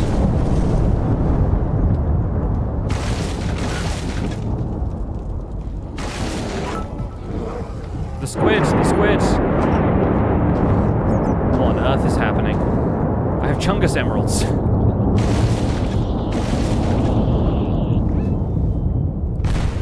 Alright, that took care of them. Still very confused about what the heck happened to my sword.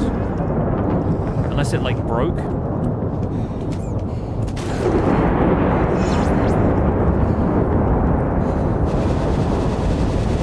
Get him, Dreadglare.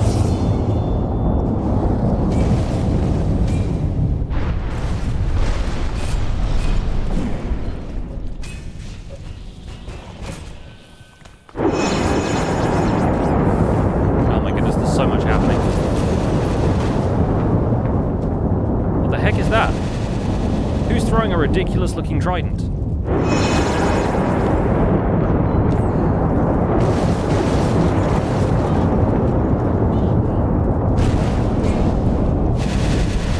Final blow. Okay, I killed him. Nice. The fact that there is fire everywhere here does not bode well for the existence of my sword. The heck is that? Well, my sword is gone, but I think we did it.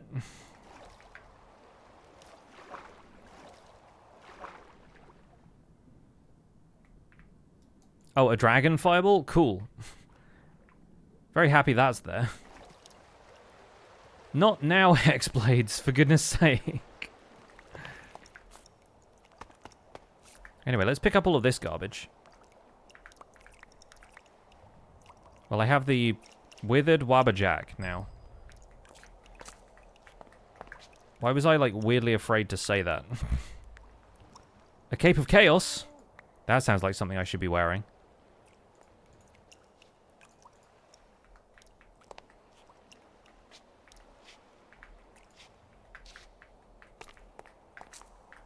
Okay, this fireball just exists there now.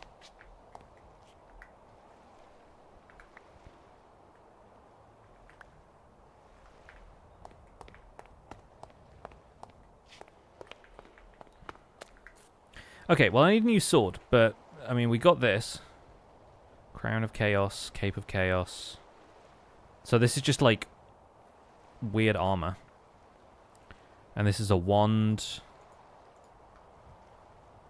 of some kind. Wild. That just, like, fires a random projectile. Which can be quite chaotic, it turns out. Surprising no one.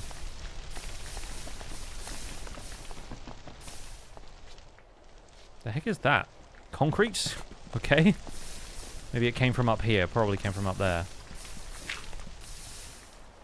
Well, I'm really glad I didn't test that out in town, because that would have been unfortunate.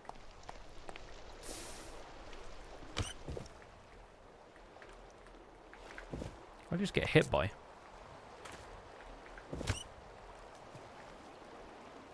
Oh, that guy. A pox upon you.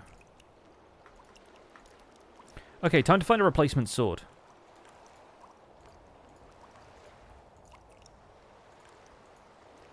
I wonder what these Chungus emeralds are for. I've got a Wither Skeleton Skull for it as well. Yeah, I don't really need any of the rest of this, do I? No. Okay. Well, that was weird, but it's over.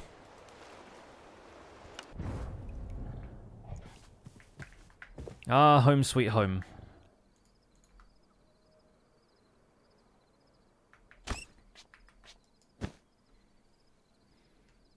Are you okay? I don't know.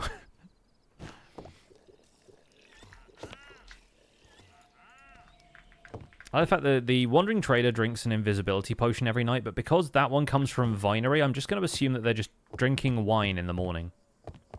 They wake up and they're like, time to imbibe.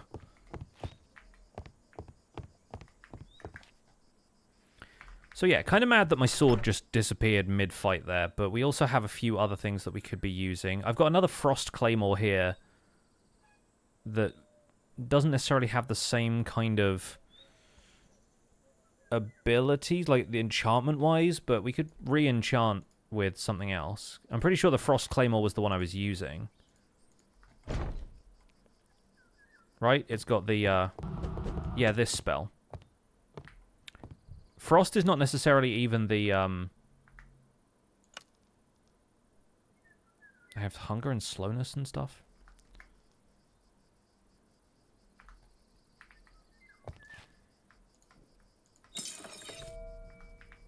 It's not even the...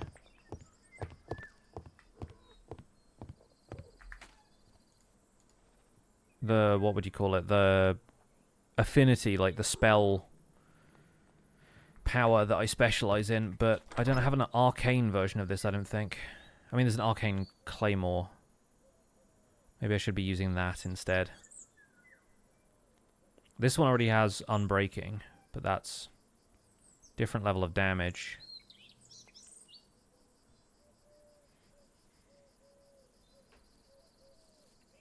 And this curse is probably not good.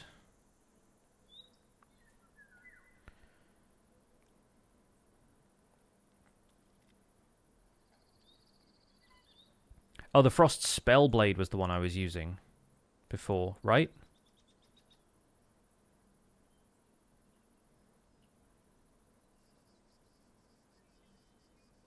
No, was that... What one was it? I think the problem is I only had one of them. Maybe I should just use this. Can we reforge this so it's better than rare? What do we need? Block of iron. And that's it. Cool. It's so big, though. I just don't like it because it gets in the way. Maybe I should start using that frost axe that I found.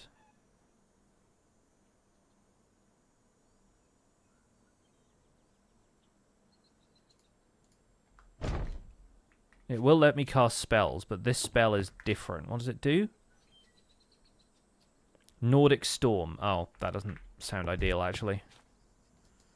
Considering that if we get actual storms, then they don't clear up on their own on this server.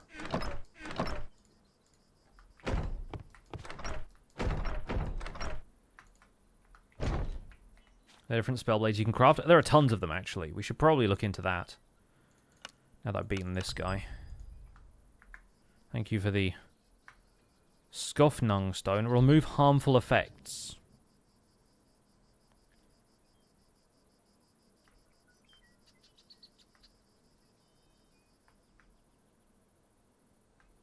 Weird that it's also showing me my pickaxe when I'm using that. Okay, interesting. We'll put that in here. All the rest of this garbage. And, yeah, if we look at spell blades and such, or souls-like blades, spell swords, like, there's a lot of these.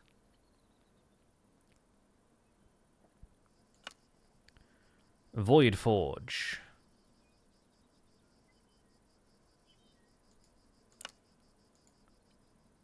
Arcane Claymore, Crystal Cutlass.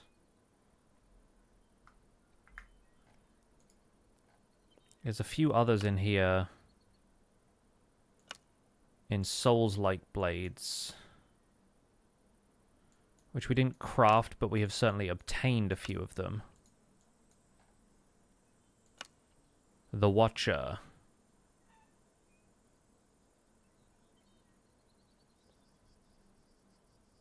Chance on hit to siphon the health of nearby enemies. And there are gem sockets in this. There's so much weird stuff. Soul Render. Inflicts stacking and weakening effects.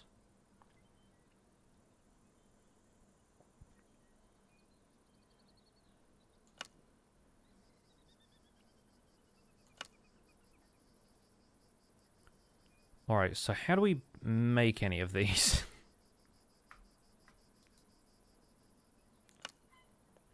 If I smelt it, it turns into something.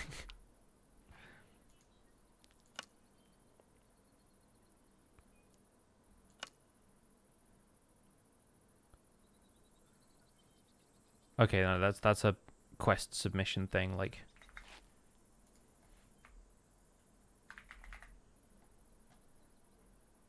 Oh, it's the Watcher, wasn't it? This thing. Like, it just has how you put stuff on it in an anvil here, but there's no, like... no crafting recipe for it. Do I just have to look into simply swords, I guess?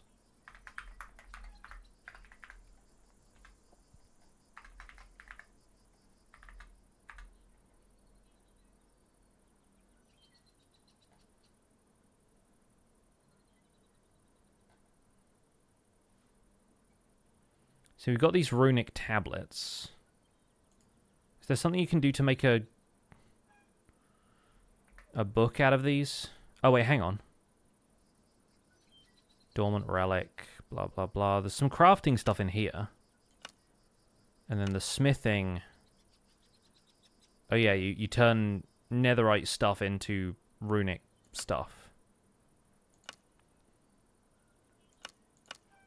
This is the one. Runic Grimoire. I think we already have one of these. Yeah, this thing.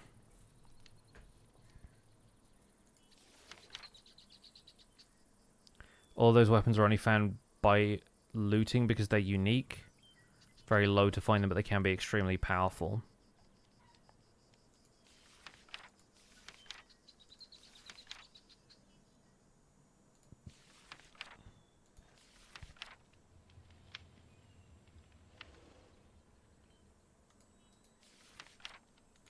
So you can forge weapons that have runic power, but they're not necessarily, like...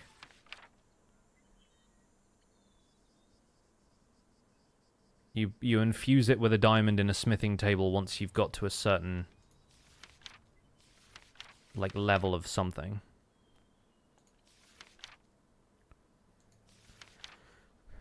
Well, I guess we're aiming for something like a longsword, right?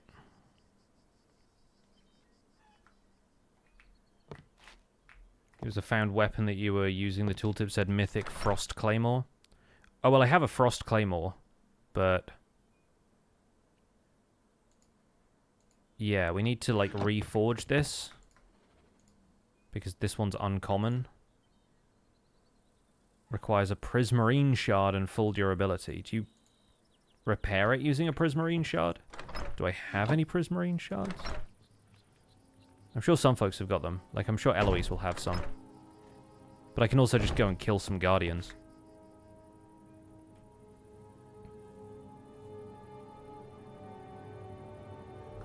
Let's try making a runic longsword to begin with. Because all I should need to do is upgrade it to netherite and then... Because it was like stick, diamond, diamond to make a longsword. Oh no, that's a rapier. Which one is the longsword again?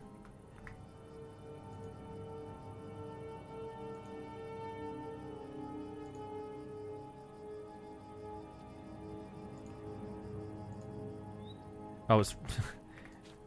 other way. This way. Diamond longswords. Then I can throw that in here with a netherite ingot to make a netherite longsword.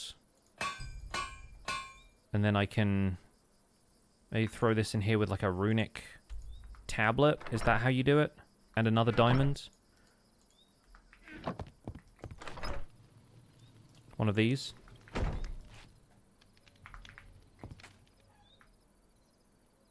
And that makes you a runic longsword.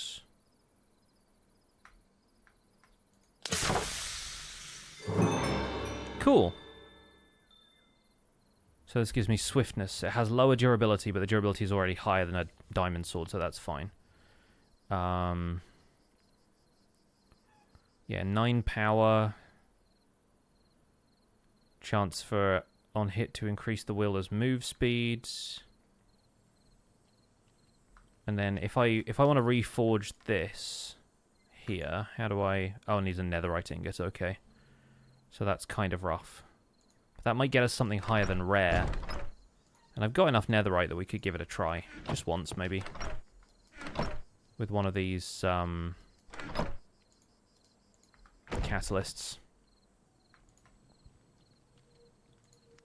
Wait, come back.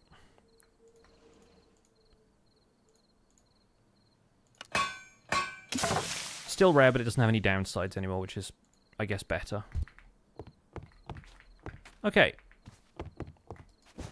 So we've lost one sword and then we found another. Metallurgium weapons look really cool. Oh boy, do they. Metallurgium longsword. So we could have done a netherite longsword and an unobtainium alloy upgrade directly into this. Does a lot of damage.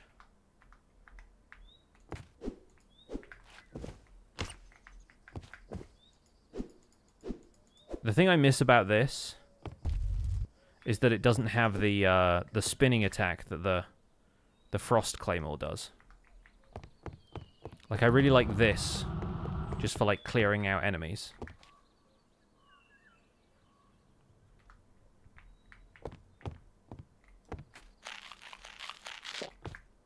The problem right now is...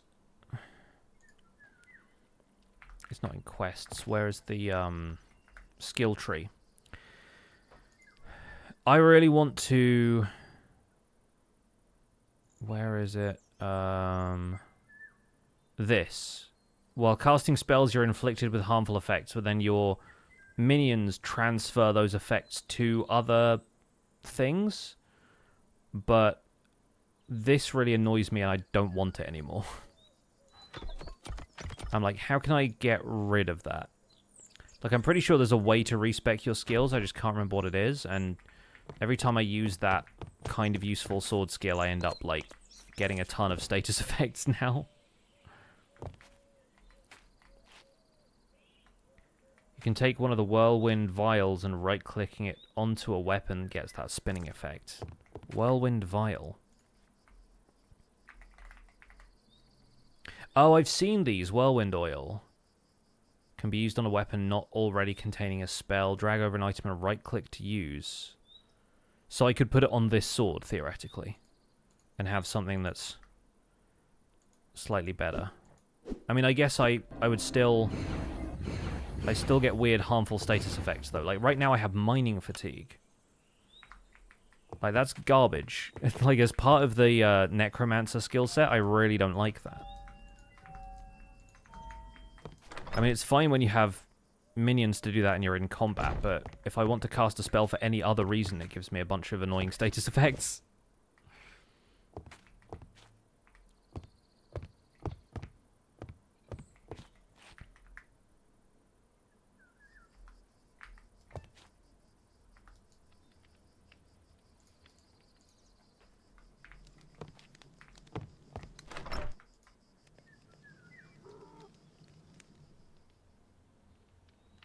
Let's have this Whispering Spear. And various other bits and pieces. All my homies hate mining fatigue. Yeah, I mean, you've good reason to hate mining fatigue. There's also a thing here where it said about gem socketing. Unwanted unique weapons can be smelted down and used to craft powerful gems that can be socketed into other unique weapons. So, if I wanted to, if I have any of these weapons that I'm not using, which I assume have to be from Simply Swords or Spellblades or whatever. Like this Mythic Cutlass one, if I'm not using this, I can smelt it. Maybe it's not one of the right weapons, or maybe I have to do it in like a blast furnace or something. No, I guess not. Maybe it's not that one. But there are some other ones from... This is Spellblades and such. I assume Simply Swords is the one that we were working with before. Because this Runic Grimoire says it's from a mod called Patchouli, which is, like, kind of completely different. But, like, the... Whatever this Rune tablet is from Simply Swords, yeah. So, if we have anything in here that's from Simply Swords, and it's a unique weapon that we found somewhere else... I think all of these are from Spellblades. That one's from Witcher. This Iron Great Hammer is from Simply Swords. So if I smelt that down, it's not going to do anything. It works in a furnace, but not a blast furnace. Weird.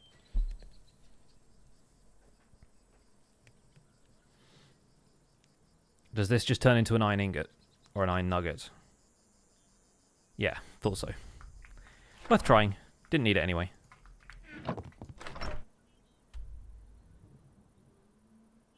And then, yeah, all of the unique ones, so all of the ones that we'd find out there in...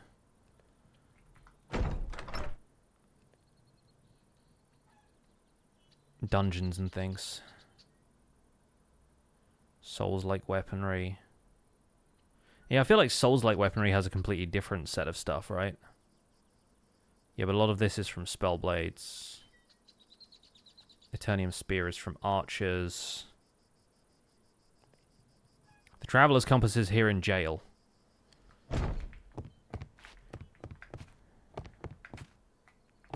So yeah, I guess the real question is, like, if we want to get hold of this Watcher sword, like... where are we most likely to obtain it from? Like, what is the... Oh, thanks for the levels. I just realized I have, like, 50-something levels. I guess I could put Depth Strider on my boots now.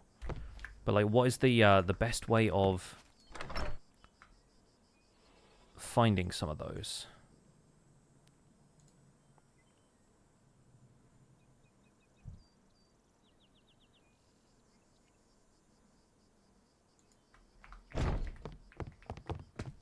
This enchantment table is excellent for weapons you don't use that have good enchantments on them. Yeah. I'll potentially look into that if I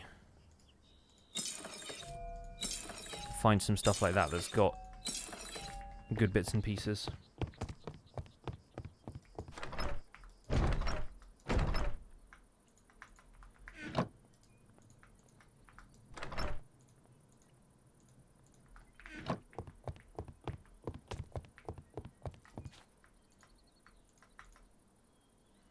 I'll take Unbreaking 3 on a book literally any day. Do I have Respiration on this helmet already? I don't. Might as well get that. And then Unbreaking 2, probably not worth it. Let me throw some of this other stuff away. Got like food and other mob drops that I'll just put in a chest somewhere.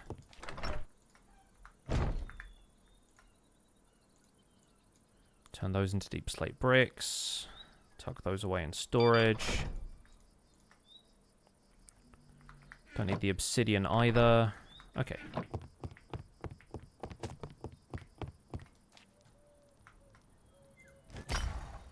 Bane of Arthropods, of course. Elemental Mastery. Fast Spin.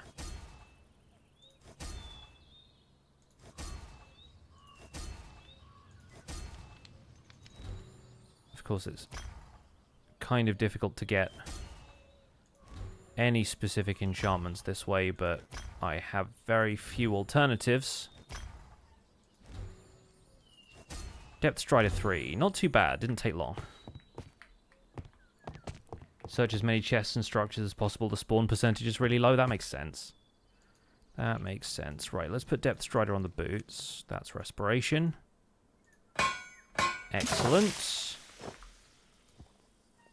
Respiration on the helmet. 21 levels for that.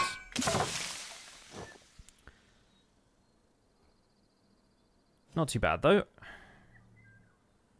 And all of these have Unbreaking 2 or 3. This has Unbreaking 2, so we can maybe add Unbreaking 3 to it with 6 levels, which I don't have right now, but should be pretty easy to get because I've got 5. So I'll keep the Frost Claymore on deck. We need some Prismarine shards to get hold of this. Let's go and track down one of those ocean monuments. Should be easy enough to find. I'm pretty sure there was one out this way. Pearl has a couple of those rare weapons. She has a new dragon egg scythe. Might be willing to part with one of them. Yeah, I think I can find some stuff by myself, but I think the goal really should be to go and explore a few more of those structures and see what else I can lay my hands on, you know?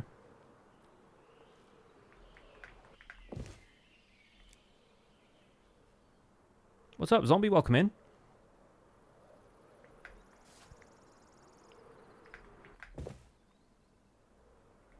Out and away this way.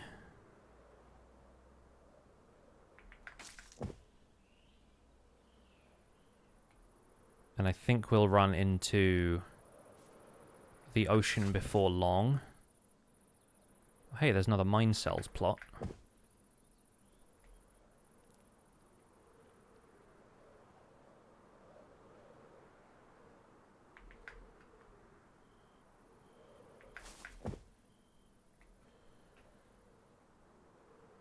A fun little encampment. What is this?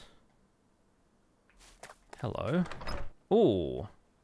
Multi-shot, committed, mana stabilized, smite. Another frost orb, some more spirit orbs. A cursed axe. I'll take it, but it's cursed. Another ocean necklace. Eye armor trims. Cool.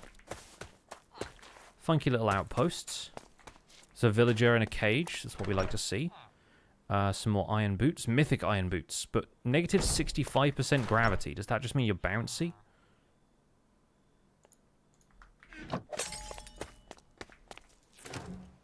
Oh, this looks good. Bone chest plate. We've got some kitty slippers. A legendary iron mace. Snacks. Love me some snacks. What's this doing? Is that just being a, there's a lodestone. Interesting little, like, redstone contraption, but that's probably just, set dressing. I would assume. What is... Oh, that's silver. I was like, why does this iron ingot look slightly different to everything else? That's a cursed axe. Pride of the Piglins.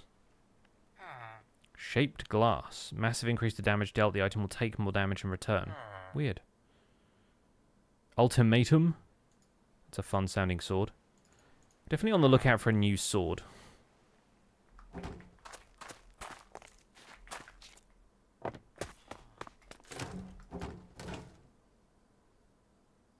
A dungeon map to the labyrinth.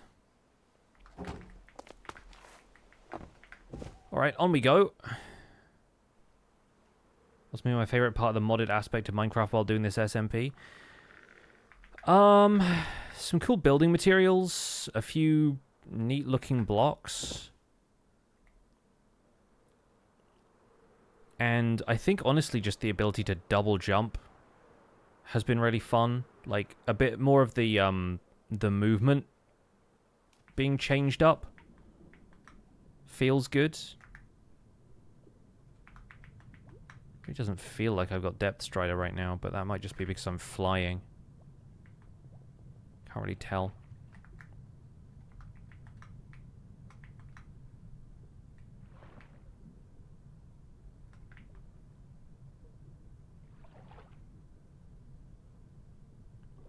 Also, I'm not certain I need to breathe underwater.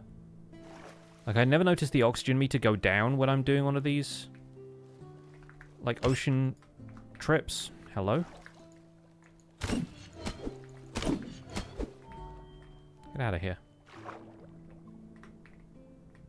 Shark fins. Oh, shark teeth, even. Shark bait, hoo-ha-ha.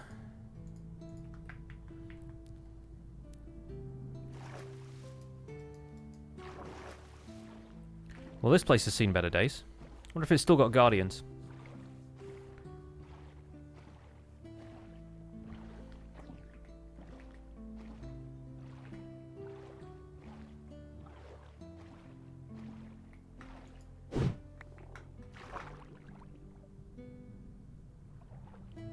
Yeah, definitely feels like I'm moving faster now. Oh, this is more Phillips Ruins stuff, and apparently there are stone bricks that I just can't see. Hello? What? Is this stuff just not rendering?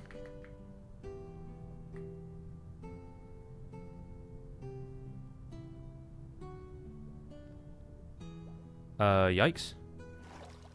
See, I can see all of it there. Go away. What are you doing? But then once I dive down here, it's like something about the depth just doesn't render it. It's kind of awkward.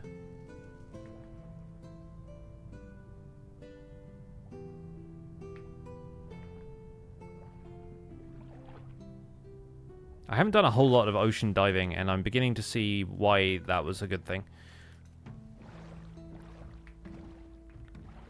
Water fog strength inverted or something weird? I mean, apparently. I mean, I can understand it getting harder to see the further down you go, but that's sort of ridiculous. Like, cool idea, but terrible execution. I feel like.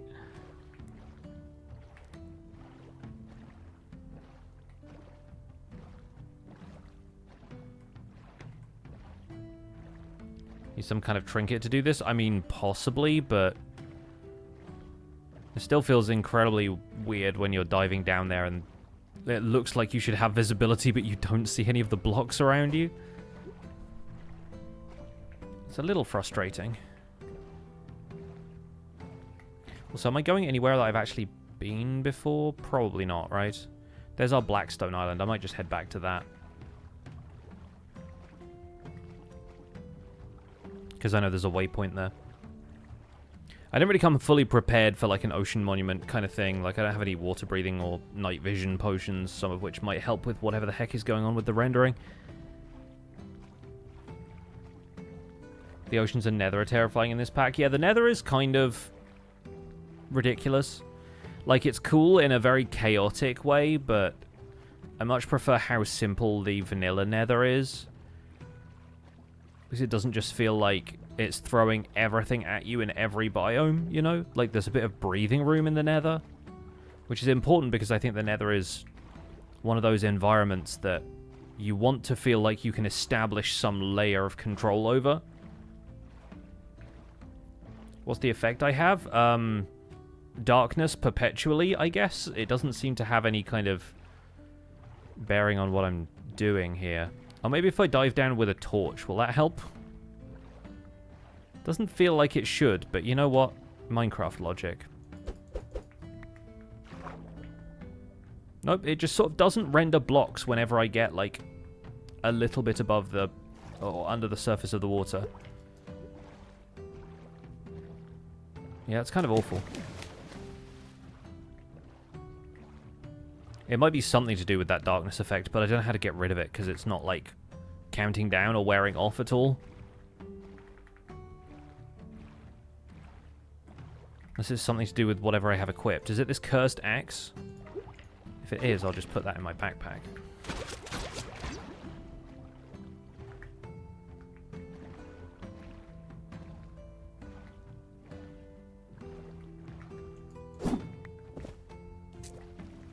Doesn't feel like it would be an intended effect. You'd hope not.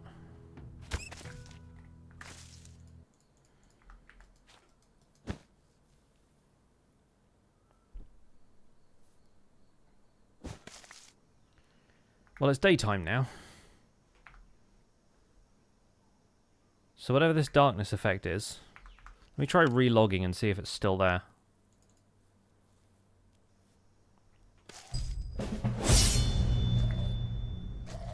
No, I don't have it anymore. So let's see if that was the problem. There's a prismarine structure over here.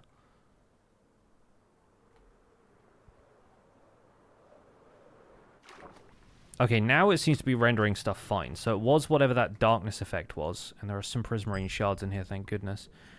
But yeah, no, whatever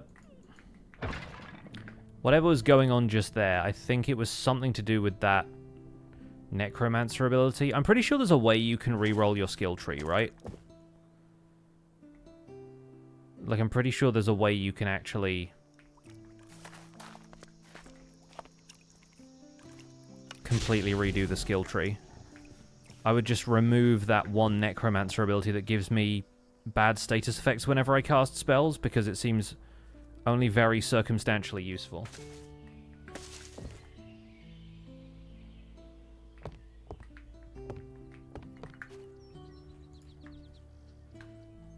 Let me see.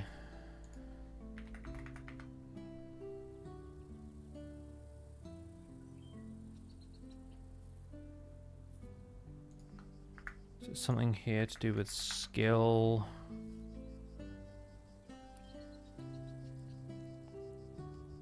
Malevolent Manuscript from Simply Skills. Oh, you literally need a nether star to make that, and I crafted mine into a beacon.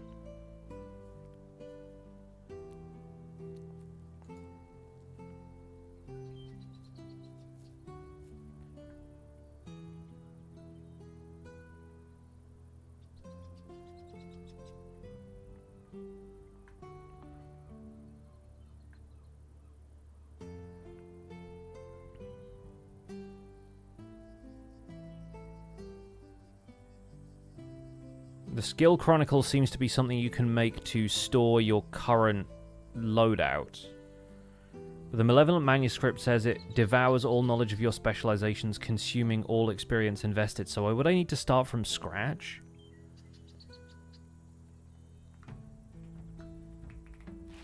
Is there a wiki for the mod? I don't know.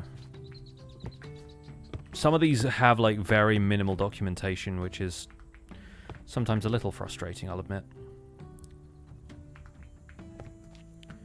So I can repair that with a single prismarine shard, and then I can reforge the rarity on it with some of the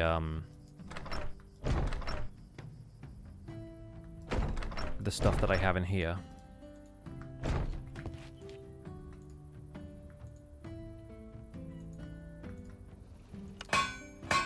Okay, now it's mythic, which is nice.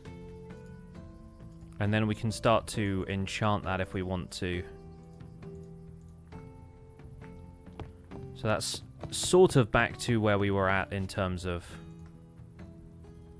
Breaking 3 is not bad. Yeah, in terms of the weapon I had before, I think. But now every time I do this, it loads me up with hunger, slowness. And that's the stuff that is supposed to be given to enemies by my minions, but I don't have my minions out constantly.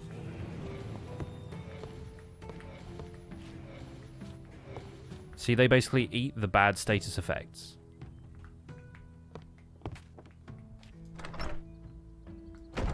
But it's still not great to me. Do I have any more of those spirit orbs anywhere? I think I've used them all by now. I thought for a second I might have had one of those cherry saplings in there, which is often the case and is kind of hilarious when it happens. Yeah, now I have bone armor, which is what I get the rest of the time. I guess I can deal with it if I just summon my dread glare every time it annoys me, but not my favorite thing in the world. What can I use this shark tooth for? Oh, it makes bone meal. Oh, that's not too bad. Especially since I need more bone meal for stuff later.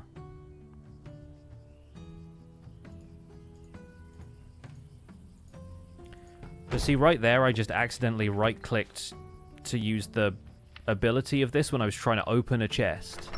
And it gave me hunger for 30 seconds.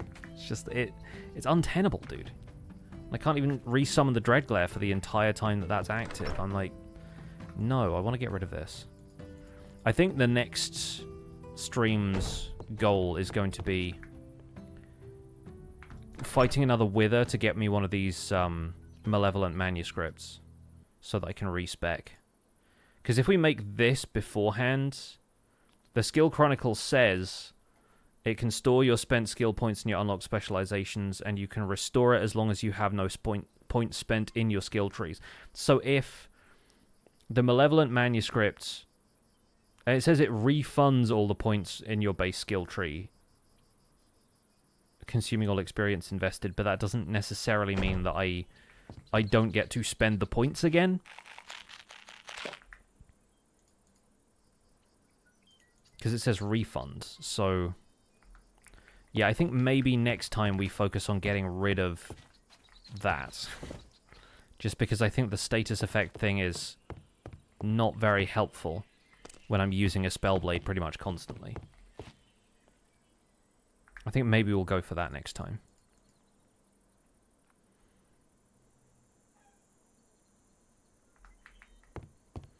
In the meantime, though, I think we've done some pretty cool interior stuff so far. Like, I really like this room. It's coming together in an interesting way. There's a few decorations that, obviously, it's still fairly bare bones in terms of all the other stuff we could put in here, like shelves and, you know, other furniture, something on the floor. We could have paintings on the walls. We can do bits and pieces like that. But, yeah, we've figured out some interesting little design stuff. Got some more bits and pieces going on in here as well. And now we have upstairs floors that we could work on some stuff if we want to. We will figure out the rest of the layout, a staircase, some other little side rooms.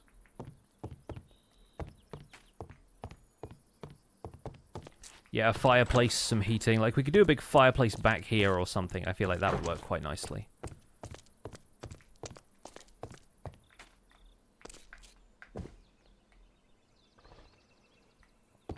Yeah. I think for now, though, we're going to leave things there for today's stream. Because it is about that time when we start to wrap things up, and I think I feel like I've reached the natural conclusion of what I want to do on this stream for today.